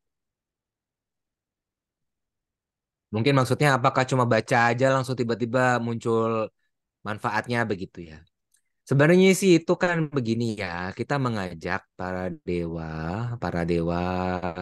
ataukah naga ataukah apapun makhluk-makhluk yang ada untuk turut berbahagia atas kebajikan yang kita lakukan. Karena turut berbahagia atas kebajikan yang dilakukan itu juga merupakan kebajikan. Dan kita mengajak untuk mereka turut berbahagia, itu juga merupakan kebajikan. Jadi, kita mengajak mereka turut berbahagia, sebenarnya nggak harus dengan kalimat yang spesifik seperti etawata atau apapun. Sebatas, Mama punya bagang sabbasa tanang bajemi te sabbe samanglah bantu. Misalkan demikian ya kurang lebihnya ya. eh Ya, Tesa Besa Mangla bantu. Kurang lebihnya demikian atau idang wonya tinang hutu sukita huntunya tayo. Misalkan demikian atau apapun lah ragam-ragam rupanya. Hanya saja memang kalau idang atau idang menya tinang hutu sukita huntunya tayo. Biasanya itu memang lebih umumnya kepada makhluk peta. Hanya saja kan ya nggak semua keluarga kita terlahir di alam peta sih sebenarnya. Cuman umumnya biasanya makhluk peta umumnya. Tapi atau juga keluarga siapapun lah yang merasa pernah jadi keluarga. Karena kan gini, kalau yang makhluk peta kan kadang-kadang masih membutuhkan bagian kebajikan. Kadang dia akan mengingat keluarganya. Tapi kan kalau udah terlahir sebagai dewa, kadang-kadang ya udahlah, udah bahagia di sana. Nah, kalau yang mama punya bagang atau idang punya bagang sabda satanang bajemi sabda satanang bajema misalkan begitu kami atau saya Tesa besa mangga bantu. Jadi eh, saya atau saya atau kami Kalau mama punya bagang sih bajemi sih harusnya ya. Atau idang punya bagang sab basa tanang bajema misalkan itu. Saya membagi bagian kebajikan ini kepada semua makhluk. Ya, bisa juga sabba satananca sabba dewa tananca sabba butananca bajemi. Itu bisa juga sebatas kalimat itu, atau ya mungkin bisa juga spesifik imang punya bagang, idang punya bagang, bisa lah. Tumhakan cewa sabba satananca sabba butananca sabba dewa tananca bajemi te sabbe samang labantu. Itu bisa juga. Kalau dilihat kan itu kepada Anda semua beserta para dewa, makhluk halus, dan juga semua makhluk. Itu bisa siapapun yang mengetahui, oh ada pembagian kebajikan nih, saya turut berbahagia, itu sudah mendapatkan manfaatnya. Manfaatnya tuh batiniah. Dan manfaat batiniah ini ketika terdepan, ketika menjadi yang kuat keyakinannya, kuat kebijaksanaannya saat saat mengenyam bagian kebajikan itu, yaitu juga bisa menghasilkan buah yang tidak sedikit sebenarnya. Kan kita melakukan karma melalui batin, sebenarnya melalui batiniah lah, secara batiniah. Kita kan sebenarnya walaupun diwujudkan melalui tindakan jasmani atau ucapan, yang utama itu kan kualitas batiniah yang muncul beserta dengannya. Begitu. Dan ketika kita membaca dengan penuh keyakinan, dengan penuh pengetahuan, dengan ya bisa penuh pengharapan baik ketika membacakannya, misalkan etawata ca amehi sambatang punya sampadang sabbe dewa numo dantu sabba sampati sithia, bisa membayangkan bahwa oh para dewa semoga mereka bisa berbahagia atas jasa kebajikan ini. Nah, begitu ya. Jadi mereka bisa mengetahui, mereka turut berbahagia, itu sudah mendapatkan manfaatnya. Jadi bukan tiba-tiba langsung ada makanan, tiba-tiba langsung ada demikian. Nah, itu mungkin ya ada uraian seperti itu, tapi kan itu muncul kalau ada kualitas yang terdepan sih, kalau di dalam situasi tertentu, begitu. Ya. Baik, baik, satu. Ini Romo Resen, silakan Romo, di unmute dulu. Sekali lagi Bu ya, Lucy. Ya, boleh. Silakan Romo. Ya, silakan Romo. Nama budaya. Saya sebenarnya senang dengan meditasi ya, Bante. Karena meditasi itu udah terlanjur saya jalankan dan bermanfaat bagi saya. Karena itu saya lakukan malah sejak kecil, Bante. Cuman di usia sekarang ini bukan saya nggak produktif di usia saya masih produktif. Cuma kemarin saya ada kasus Bante. Jadi begitu habis pesta perkawinan, saya kan habis pesta perkawinan nih, baru beberapa hari saja. Terus saya kehilangan itu barang malah Bante. Jadi pada saat saya menurunkan barang di satu tempat, pikiran saya itu nggak terlalu memegang kuat gitu barang tersebut, sehingga mudah dialihkan dengan aktivitas lain Bante. Nah ini yang kerap kali terjadi Bante. Jadi pikiran saya, memori saya itu nggak kuat untuk memegang erat benda atau sesuatu. Jadi hanya tahapan kecil saja. Itu apakah merupakan biasa juga atau memang berkurangnya melekatkan kita pada suatu benda? Mohon dijelaskan.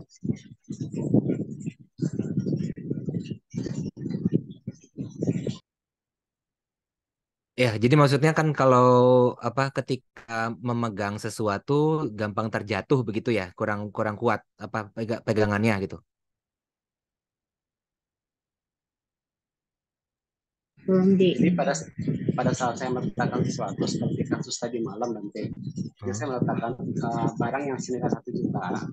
Terus setelah saya turunkan dari mobil ke satu tempat gitu, itu pikiran saya mudah terobsesi oleh perhatian lain, jadi nggak kuat memegang objek yang dimaksud benda bukan benda meditasi, objek meditasi, tapi benda yang saya bawa itu saya nggak kuat untuk menggenggam ingatannya gitu. Saya ini bagian dari kebiasaan juga ya. Ya, jadi sebenarnya begini ya. Ya itu kan karena mungkin ketika kita em, sehari-hari yang harus dikedepankan itu dalam apapun kegiatannya, yaitu sebagaimana yang telah disampaikan tadi, tiga kualitas. Adanya kebijaksanaan di sana, adanya semangat di sana, dan ingat untuk bijaksana. Jadi kalau tadi yang disampaikan yaitu apakah kilesa, ya jelas itu kilesa kita mudah melekat dengan atau mudah menggenggam eh, pengingatan tidak pada tempatnya, sebutlah demikian ya, ingatan tidak pada tempatnya. Dalam arti bukan berarti kita tidak boleh mengingat, bukan berarti kita tidak boleh mengenang, bukan tidak berarti tidak boleh kita merenungkan ulang, bukan berarti kita tidak boleh menoleh begitu.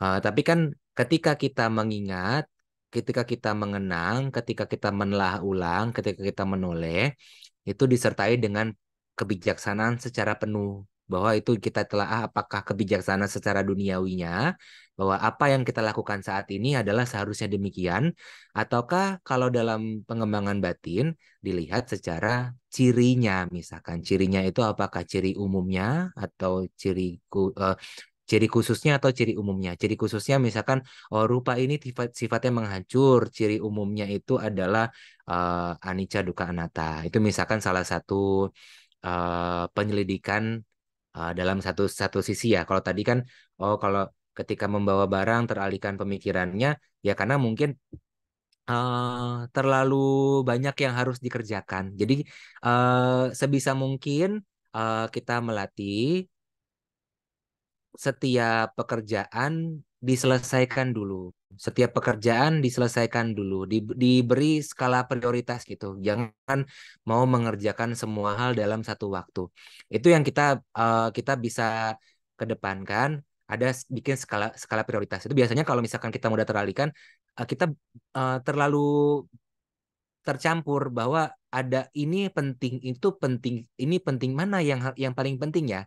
Itu kita harus bisa menentukan, harus berani menentukan mana yang paling paling penting saat ini.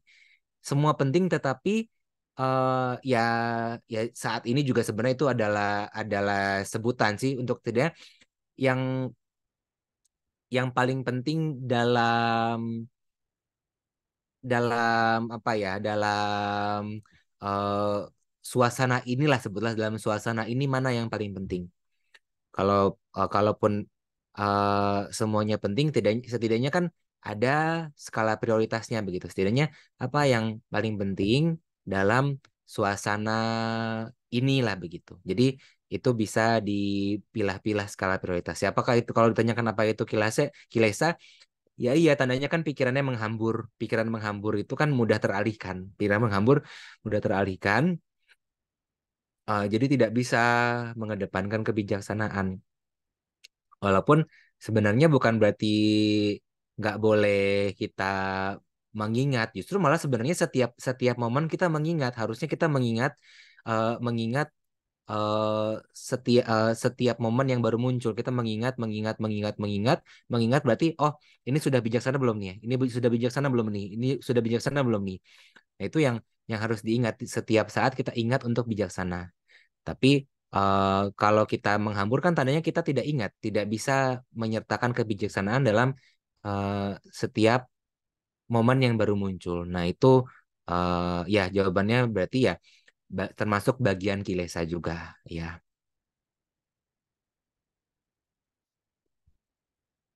Gimana Romo? Boleh di-unmute Romo? Bante berarti kalau dengan vipassana gimana Bante? Karena kan akan muncul fenomena lain pada saat kita melakukan vipassana atau mahasatipatthana pamana. Ya kalau Wipasana setiap dalam arti gini sih kan ya kalau Wipasana kan setidaknya secara ringkas yang dijuluki Wipasana secara penuh kita bisa melihat anicca dan anatta atau anicca dukkha anatta secara umum ya secara umum dalam setiap fenomena. Ya tidak masalah kan setiap fenomena yang baru muncul kita telaah sebagai anicca dukkha anatta itu kan nggak masalah. Bukan bukan berarti kita tidak boleh kan tadi seperti yang sudah disampaikan, bukan berarti kita tidak boleh menelaah atau menelaah setiap fenomena.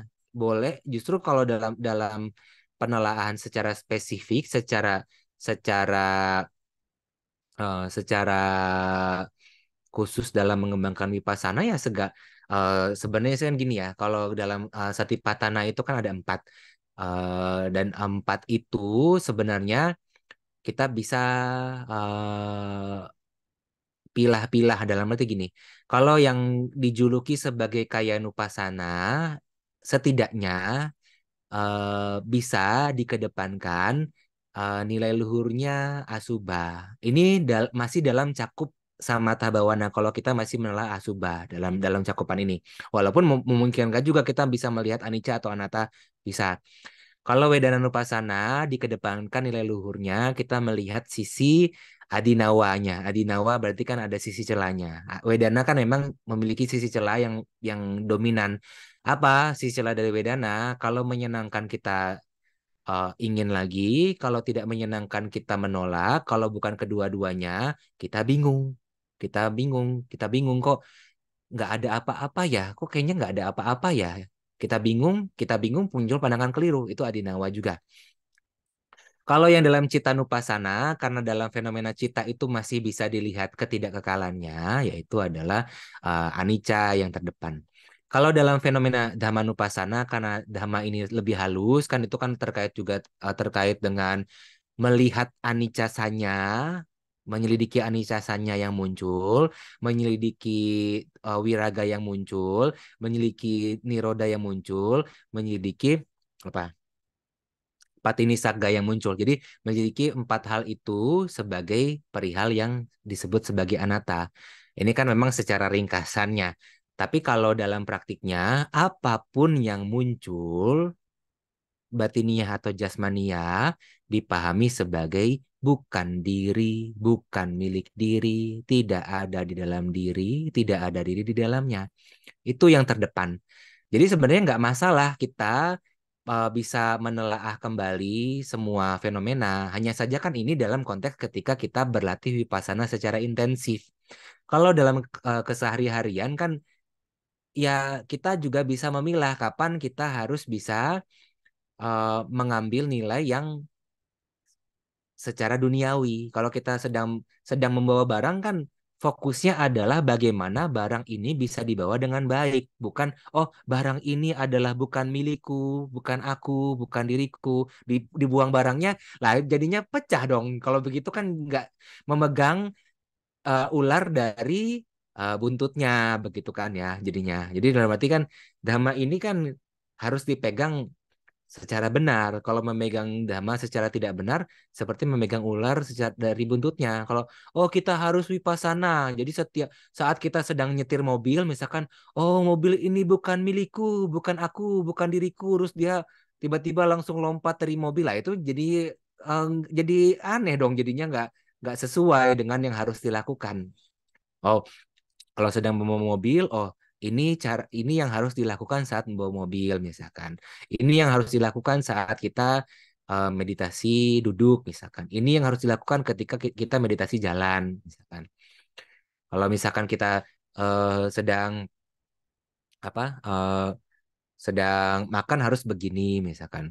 Kalau misalkan kita sedang makan sedang harus makan terus malah menyelidiki makanan ini tidak indah, makanan tidak indah. Berarti memang sih ada perenungan ketidakindahan saat kita makan, iya. Tapi kalau misalkan cuma sebatas direnungkan tidak dimakan ya makanannya nggak bisa habis, nggak bisa kenyang, nggak bisa bertahan hidup.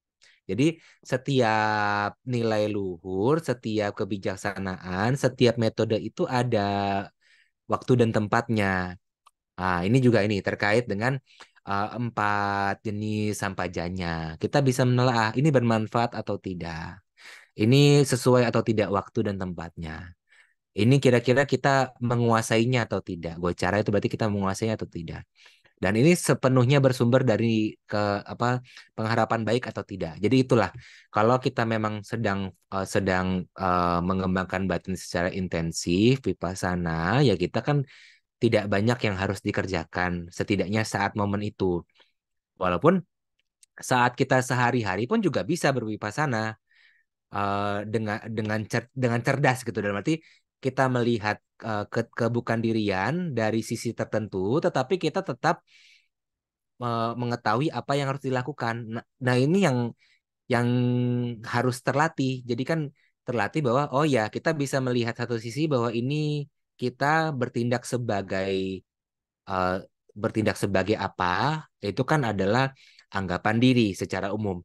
Tapi di sisi lain kita mengerti bahwa ini hanya anggapan, ini hanya adalah julukan, ini hanya tugas yang harus dilakukan saat ini. Jadi tidak melekat dengan anggapan tersebut. Itu juga sekaligus berlatih wipasana secara ringan lah. Apa nggak ringan juga sih dalam sudut pandang tertentu.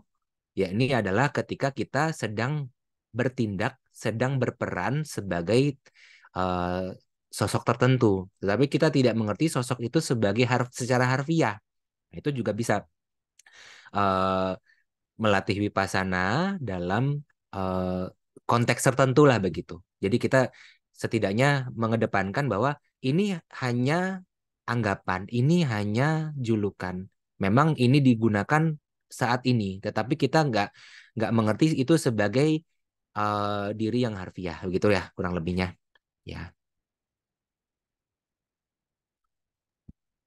Gimana Romo? Oke.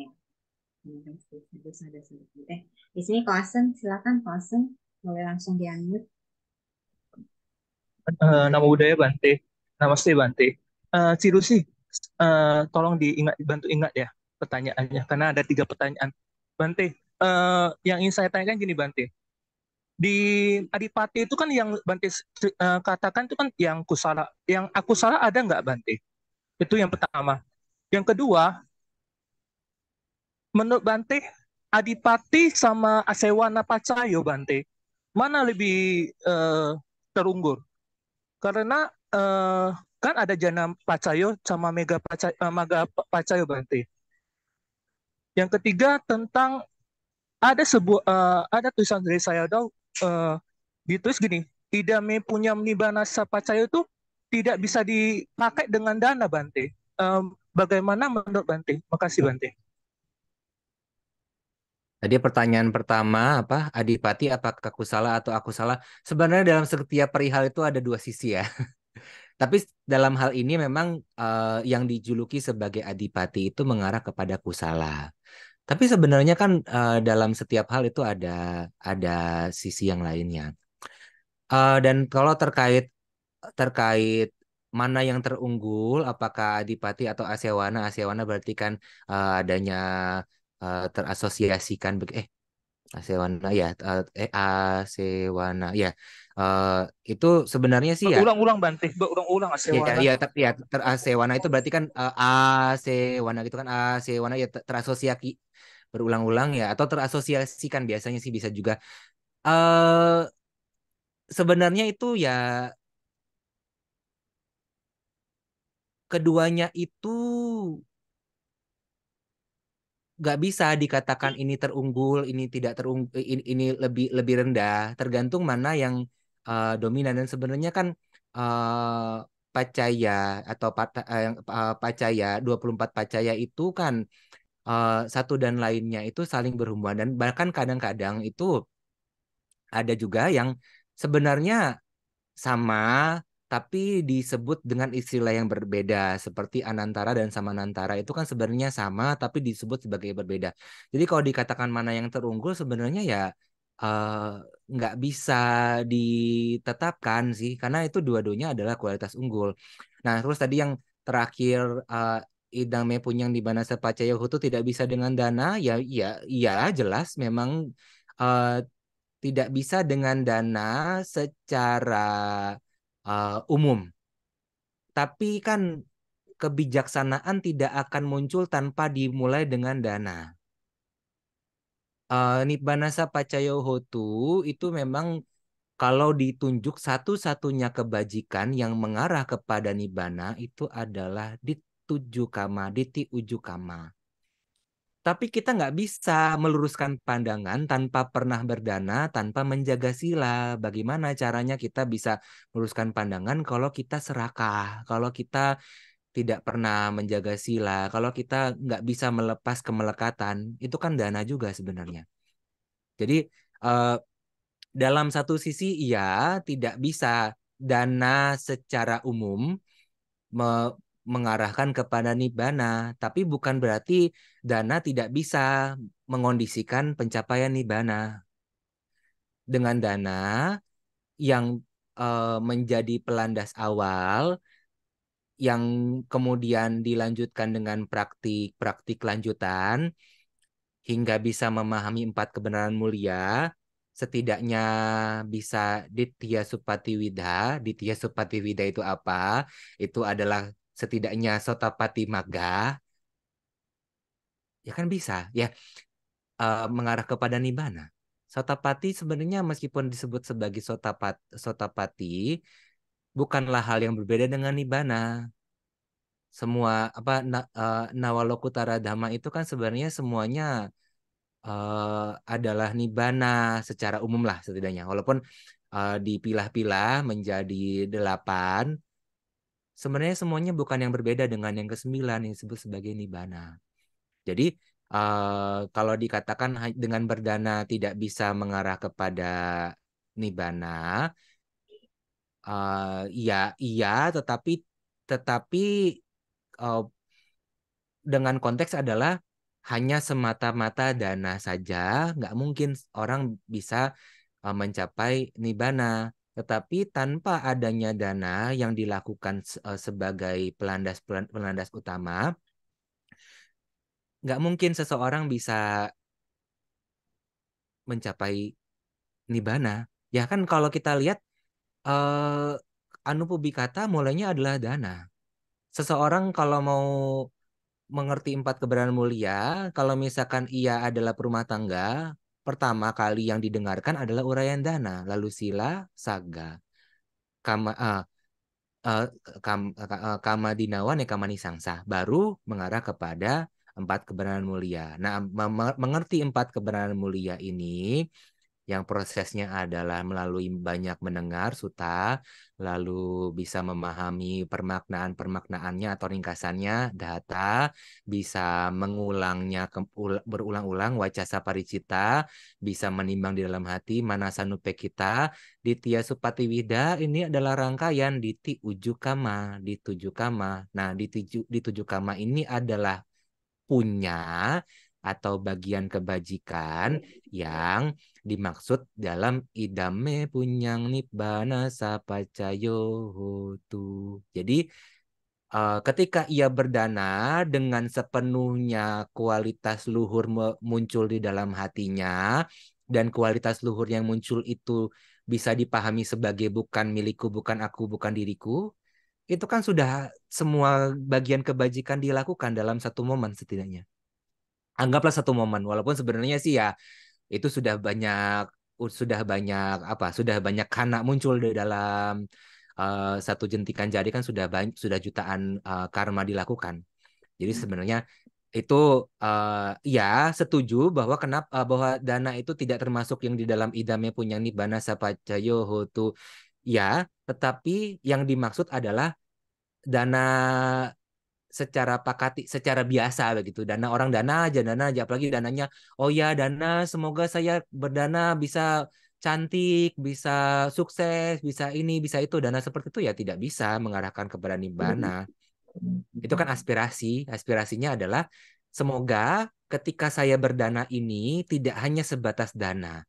Semoga kebajikan-kebajikan yang saya buat ini tidak hanya sebatas dana, kebajikan-kebajikan, semua kebajikan itu bisa memupuk pelatihan-pelatihan lanjutan yang mengarah kepada nibbana. Ini dalam uh, kalimat lainnya, sebenarnya sih memang sih gini ya, kalau misalkan idang me punyang nibbana sapacayo hotu, itu sepertinya ada kata yang kurang di sana. Kalau saya memikirkan, ini juga ada Bante yang lainnya memikirkan, mungkin akan lebih tepat kalau idang me punyang nibbana sa sacikiriaya pacayo tu. Mungkin ya, itu mungkin lebih pas. Karena kan kayaknya kalau ya nibbana itu uh, sacikiriya apa di semestinya dilihat jelas, direalisasi. Jadi ya sepertinya harusnya ada kata itu, mungkin tersirat. Jadi begitu kurang lebihnya ya. Terima kasih Bante. Hadis, hadis, hadis. Apa masih ada yang ingin bertanya?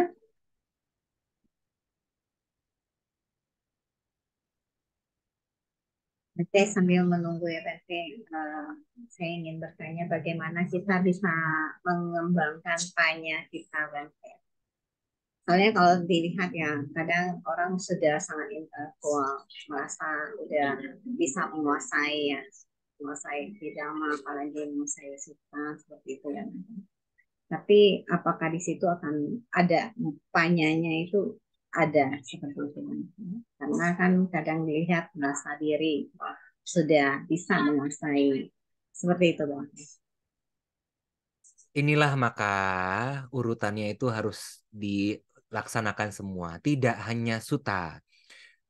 Bahu suta dilanjutkan dengan itu apa dhata. Itu 5 tahap. Suta, dhata, wacasa paricita, manasanupekita, ditya supati widya. Itu harus lengkap. Jadi kita baca suta, mendengarkan uraian dhamma, belajar dhamma itu bukan hanya sebatas teorinya aja. Teorinya ini penting karena kan kita harus tahu, oh seperti ini tuh teorinya. Nah, lalu kita kita bisa tahu teori yang seragam-ragam berbagai macam rupa ini tuh maknanya apa sih? Kenapa kok dipilah-pilah menjadi ada ragam-ragam rupanya, ada 52 cetasika demikian rupa. Itu maksudnya apa sih? Oh, ternyata maksudnya itu cita cetasika rupa nibbana itu semuanya anatta. Sebenarnya nih abhidhamma itu poinnya itu semua itu anatta, semua anatta, semua bukan diri. Untuk mudah dipahami bahwa sabe dhamma anatta sampai perinci begitu ada udah diperinci digabungin lagi kadang-kadang kan begitu udah dipilah-pilah terus digabungin lagi namanya kalapa. Kenapa kok dipilah-pilah digabungin lagi dengan bentuk yang berbeda? Karena untuk menandakan bahwa sabe dhamma anatta. Loh kalau sabe dhamma anatta apa yang harus kita genggam? Apa yang harus kita genggam? Itu sering kita ulang lagi apa yang harus digenggam. Mana yang dijuluki sebagai diri itu nggak ada. Kita telaah, kita ulang-ulang lagi, kita telaah lagi ke dalam hati. Kira-kira masih ada nggak sih anggapan keliru di dalam hati kita?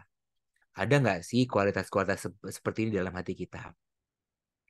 Dan kita tembus melalui pandangan setidaknya. Tembus melalui pandangan bahwa memang tidak ada anggapan, tidak ada yang dijuluki sebagai diri, tapi ada anggapan keliru. Nah, anggapan keliru ini yang harus dipatahkan. Itu sebenarnya untuk kita bisa mengembangkan panya adalah tidak hanya sebatas belajar teori, tapi teori ini bisa dipraktikkan. Dan kadang-kadang memang mungkin eh, dalam bagi beberapa pihak tidak perlu teori yang sedemikian banyaknya.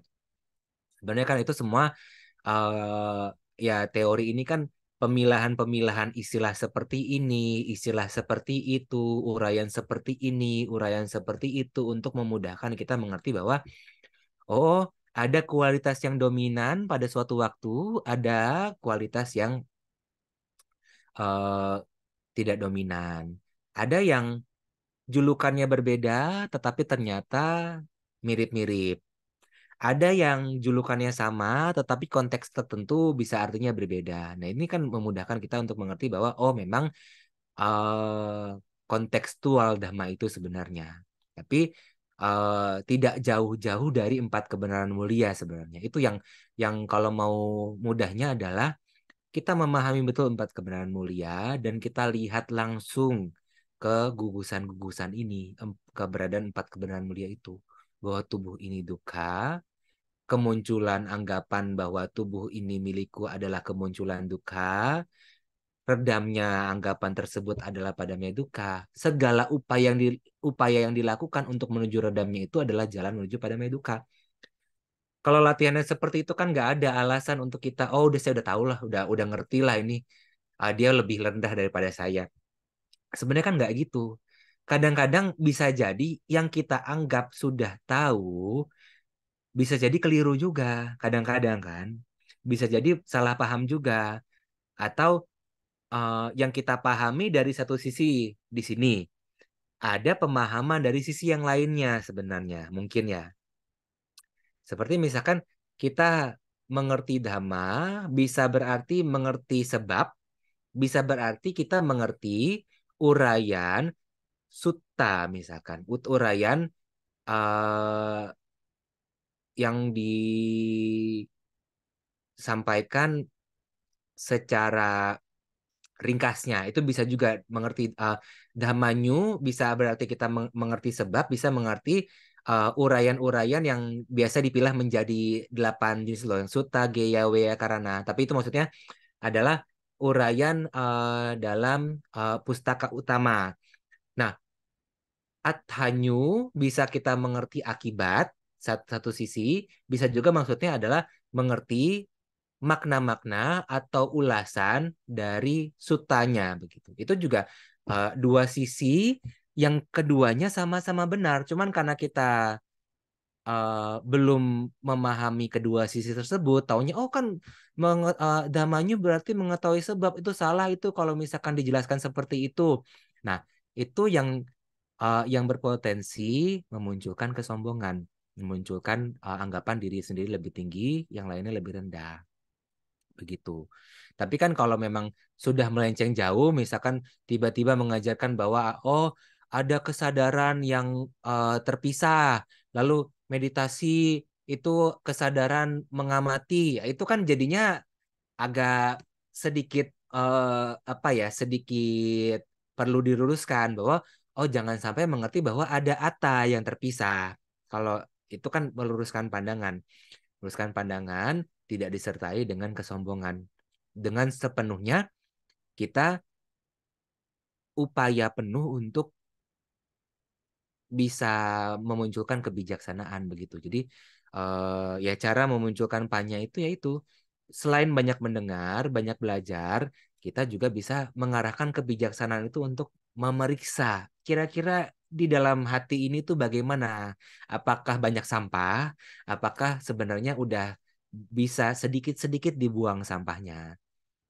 Nah, kadang-kadang kalau kita nggak berusaha untuk menelaah begitu, sampahnya memanipulasi menjadi oh seakan-akan ini adalah sampah daur ulang, tapi sebenarnya tetap aja sampah begitu kan. Itulah jadi untuk memunculkan panya itu ya banyak belajar sekaligus berlatih. Gitu.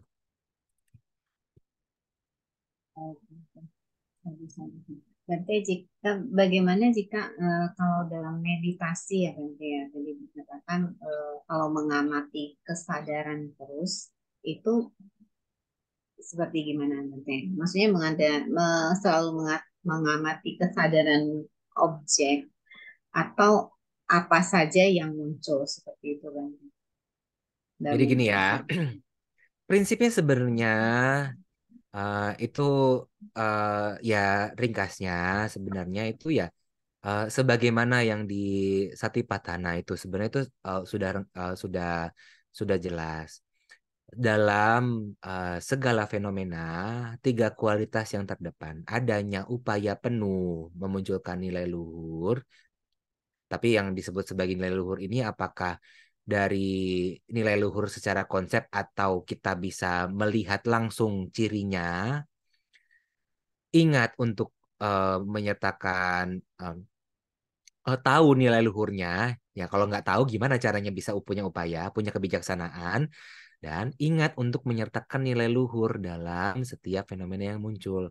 Apakah itu dalam kita menyelidiki tubuh di dalam tubuh, wedana di dalam wedana, cipta di dalam cipta, atau dhamma di dalam dhamma, dharma di dalam dharma. Dharma ini adalah keberadaan yang menopang cipta sebenarnya. Tapi ya itu Sebutlah dharma-dharma. Apapun lah itu, apapun perihal-perihal yang lebih halus dari cita itu kan udah nggak bisa lagi dilihat sebagai tidak indah, udah nggak bisa lagi dilihat sebagai yang memiliki sisi celah, udah nggak bisa, kadang-kadang malah udah nggak bisa lagi dilihat ketidakkekalannya, walaupun itu juga memang bisa jadi tidak kekal. Ya bukan bisa jadi, memang itu juga karena perihal bentukan itu tidak kekal. Tapi kan kalau kita uh, sudah sedemikian halusnya sulit melihat ketidakkekalannya, kita bisa melihat kebukan diriannya. Itu bukan diri, kemunculannya bersebab.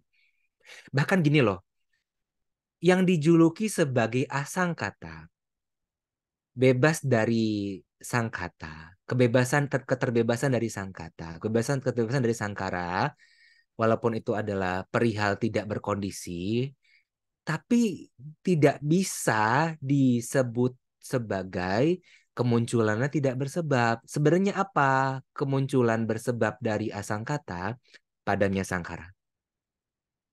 Padamnya sangkara berarti asangkata. Kita bisa mengerti itu sudah tidak lagi menggenggam sebagai adanya sebagai diri, sebagai milik diri, ada diri di dalamnya atau ada di dalam diri. Meskipun itu dijuluki sebagai nibbana. Nibbana sebagai asangkata dhamma. Itu jadi dalam meditasi adalah adanya upaya penuh menyelidiki segala fenomena dengan kebijaksanaan sebenarnya. Jadi ya sebutlah kebijaksanaan karena kalau pakai istilah kesadaran itu menjadi rancu, menjadi tercampur-campur dengan istilah yang lainnya dan itu riskan terbiaskan dengan prinsip yang lainnya karena ada juga yang menyamakan winyana atau apa istilahnya atau apalah istilahnya itu consciousness itu dengan keberadaan kebijaksanaan yang terpisah begitu seakan-akan ada kondisi yang mengamati terus-menerus tidak muncul padam. Sementara kan kalau yang disebut sebagai winyana keberadaannya sebutlah muncul padam. Kalaupun memang kemunculan dan kepadamannya itu tanpa jeda. Karena kan cirinya itu kepadaman adalah kondisi bagi kemunculan winyana yang selanjutnya. Tapi kan tidak bisa kita katakan sebagai terus mengalir kalau toh ternyata itu muncul padam. Jadi ya mengedepankan kebijaksanaan dalam menyelidiki segala fenomena, tetapi kebijaksanaan ini bertahap dimulai dari mengerahkan pemikiran secara penuh hingga pada tahapan tertentu pemikiran tidak lagi dibutuhkan. Bukan berarti tidak boleh berpikir, tetapi pemikiran tidak lagi dibutuhkan karena kita sudah bisa melihat langsung cirinya. Setidaknya sebutlah demikian. Karena perumpamannya begini. Kalau kita sudah punya keyakinan bahwa seutas tali itu adalah ular misalkan. Karena sejak lama kita salah pandang bahwa kita kira tali itu adalah ular. Tapi kan orang bilang, itu tali, itu bukan ular. Masa sih? Percaya sama saya, itu tali, itu bukan ular. Ular itu ada lidahnya, menjulur-julur, itu tidak ada lidah menjulur-julur. Masa iya sih? Kadang-kadang kan kita masih punya keyakinan bahwa itu adalah ular. Kita masih menganggap itu adalah ular. Tapi kan coba deh pegang sambil memahami bahwa itu adalah tali, itu bukan ular. Awalnya kan kita akan berusaha meyakinkan diri kita, kita berpikir, itu tali, itu bukan ular. Awalnya ya. Tapi ketika kita pegang, menyelidiki, ketika kita sudah bisa memegang dan menyelidiki ke sekelilingnya, kan sudah tidak perlu lagi membutuhkan pemikiran. Tapi kan untuk awal kita agar bisa berani memegang tali itu, karena kita awalnya sebegitu yakin itu adalah ular, awalnya kan kita perlu upaya bahwa itu tali itu bukan ular, itu tali itu bukan ular. Tapi ketika kita sudah bisa memegang, sudah punya cukup keberanian untuk memegang, terus kita melihat bahwa oh benar ini tali bukan ular. Saat itu kan sudah tidak perlu lagi kita mengerahkan pemikiran bahwa itu tali bukan ular. Tapi kalau kita cuma bilang itu tali, itu bukan ular, itu tali, itu bukan ular, tidak berusaha memegang langsung melihat dekat, nggak akan bisa redam sepenuhnya pandangan keliru.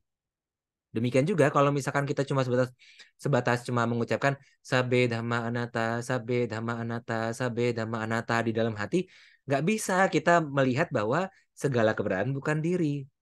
Tapi dalam dalam dalam tahapan awal kita perlu juga mengulang-ulang itu untuk supaya kita punya mindset bahwa segala keberadaan bukan diri. Jadi ketika kita melihat keberadaan apapun, upaya yang dilakukan adalah, oh, tapi kok anggapan diri ini sebegitu kuat ya? Seakan-akan ini adalah diriku, seakan-akan ini adalah milikku, seakan-akan seperti aku ada yang melihat dari sana, begitu misalkan. Nah, kita selidiki lagi, kenapa kok anggapan ini muncul? Oh, karena sedemikian kuatnya anggapan keliru yang menggenggam sedemikian kuat. Tapi kan ketika kita udah mengerti, oh ini kan adalah onggokan biasa, ini kan hanyalah bentukan, bukan diri. Ketika kita mengerti perihal bentukan sebagai bukan diri, telah padam dari perihal-perihal bentukan, yang disebut sebagai bentukan saja bukan diri, yang bukan bentukan juga bukan diri. Begitu kita juga tinggal melihat, oh ya memang ini bukan diri.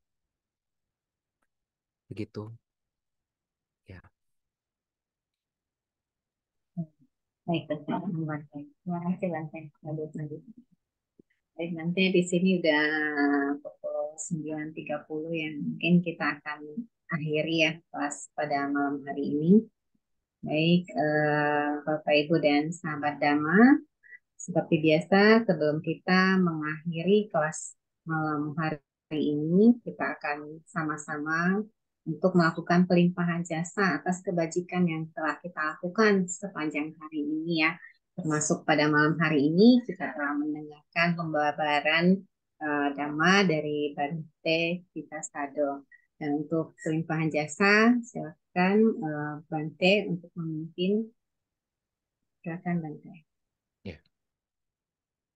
Yatha wariwaha pura paripurenti sagarang ewa mewa itu dinang petanang upakapati icitang paritang tumhang kipamewa samicatu sabbe purento sangkapa cando panaraso yatha manijotiraso yatha Sabbitiyo wiwacantu sabbarogo winasatu mate bhavatwantarayo sukhi digayuko bhava abhiwadana sili saniccang buddha pacaino cattaro dhamma waddhanti ayuwanno sukhang balang bhavatu sabba manggalang rakhantu sabba dewata sabba buddhanubhavena sada soti bhavantu te bhavatu sabba manggalang rakhantu sabba dewata sabba dhammanubhavena sada soti bhavantu te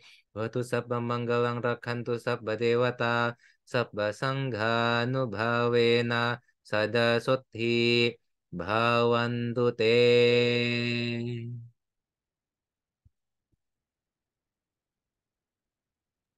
Baik, terima kasih Bante. Mari kita sama-sama memberikan penghormatan pada Bante sebelum 3 kali.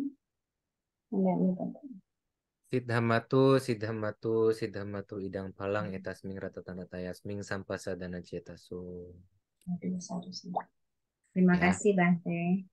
Terima kasih Bante. Ya, terima kasih Bante, terima kasih Ci Lucy, terima kasih teman-teman semua. Terima kasih semua yang sudah hadir. Minggu depan kita bisa join lagi. Terima kasih semua.